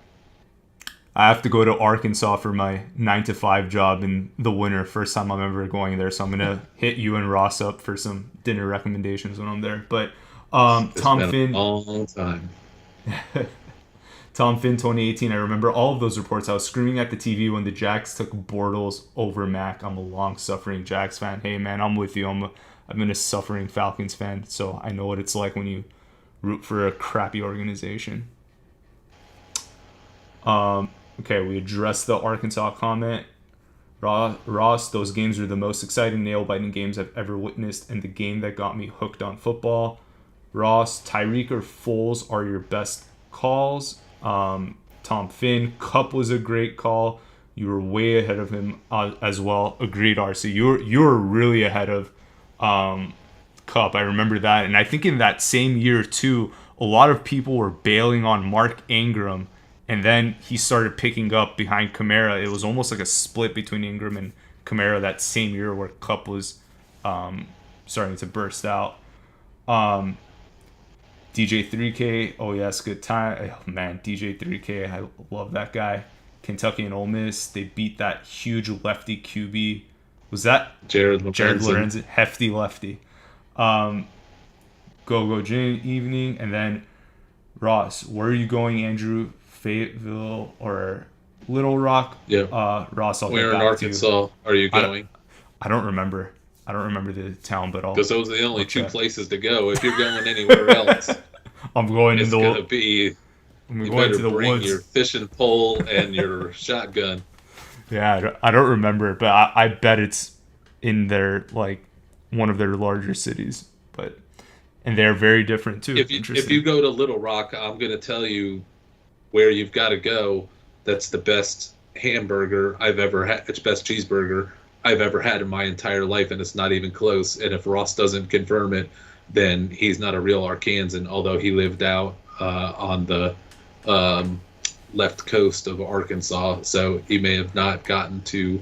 I don't think they had the goodness in Little Rock or in Fayetteville like they had in Little Rock, but it's the most famous Arkansas eatery, and presidents come through there. When they come through there, they eat at this place. I mean, when I say it's out of the way, it is out of the way. I hope it's still in existence. Do they really that call? Place was jam-packed all the time. Do people from Arkansas really refer to themselves as Arkansan? That's the first time I've heard that term, or were you just messing around? I think that's what they call themselves. Interesting. Or Razorbacks. The place, by the way, I just pulled it up. Fort Smith. Oh, you're Arkansas. out Ross's old stomping ground. Fort Smith was part of my territory, right underneath Fayetteville, close to the Oklahoma border. I was out in Fort Smith when that bridge collapsed from the Arkansas border there to Oklahoma. That was, and I could have, if things had gone differently, I could have been traveling on that bridge for work that day. Oh, shit. But it didn't call for it, so it wasn't like, oh, I was scheduled to go and then something happened, so I didn't go. But I could have had a phone call at any moment and needed to go that way. But yeah, I remember being in Fort Smith when that happened. Dang. And that bridge was close by there. Yeah, their catfish is the best. I don't like fish generally, and I don't like catfish either, but I used to eat the heck out of it in Arkansas.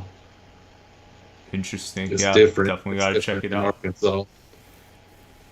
All right. Well, that brings us to the end of the chat. Thank you guys all for hanging out. We're close to 2.5 hours on this one, on a random June night. So we're all really excited about football. Go check out ffmetrics.com for RC's latest on everything. RC, do you want to give the audience a preview on what's coming up on the site? An interesting scouting report will be published tomorrow. I don't want to spoil it. You'll obviously know it when you see it. And I am getting ready to catch a couple days at the beach. So I'm going to be hit and miss on my normal pattern at the end of the week of updating the draft guide. So it's going to be the weekend, not on its usual Friday spot, as I bounce back and forth from work to the beach and back, as I've been all week. So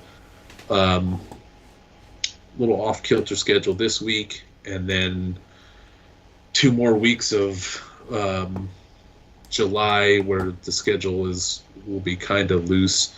The 2025 draft previews will start in July. I'm doing another computer simulation run of the season that's going to be quite a bit different than the first one now that I've studied all of the teams for the draft guide more in depth. So some changes coming there, and then a couple more weeks into July, and it's going to be training camp time. And then I get sent to prison for the next 6 months. No more TV for you, RC.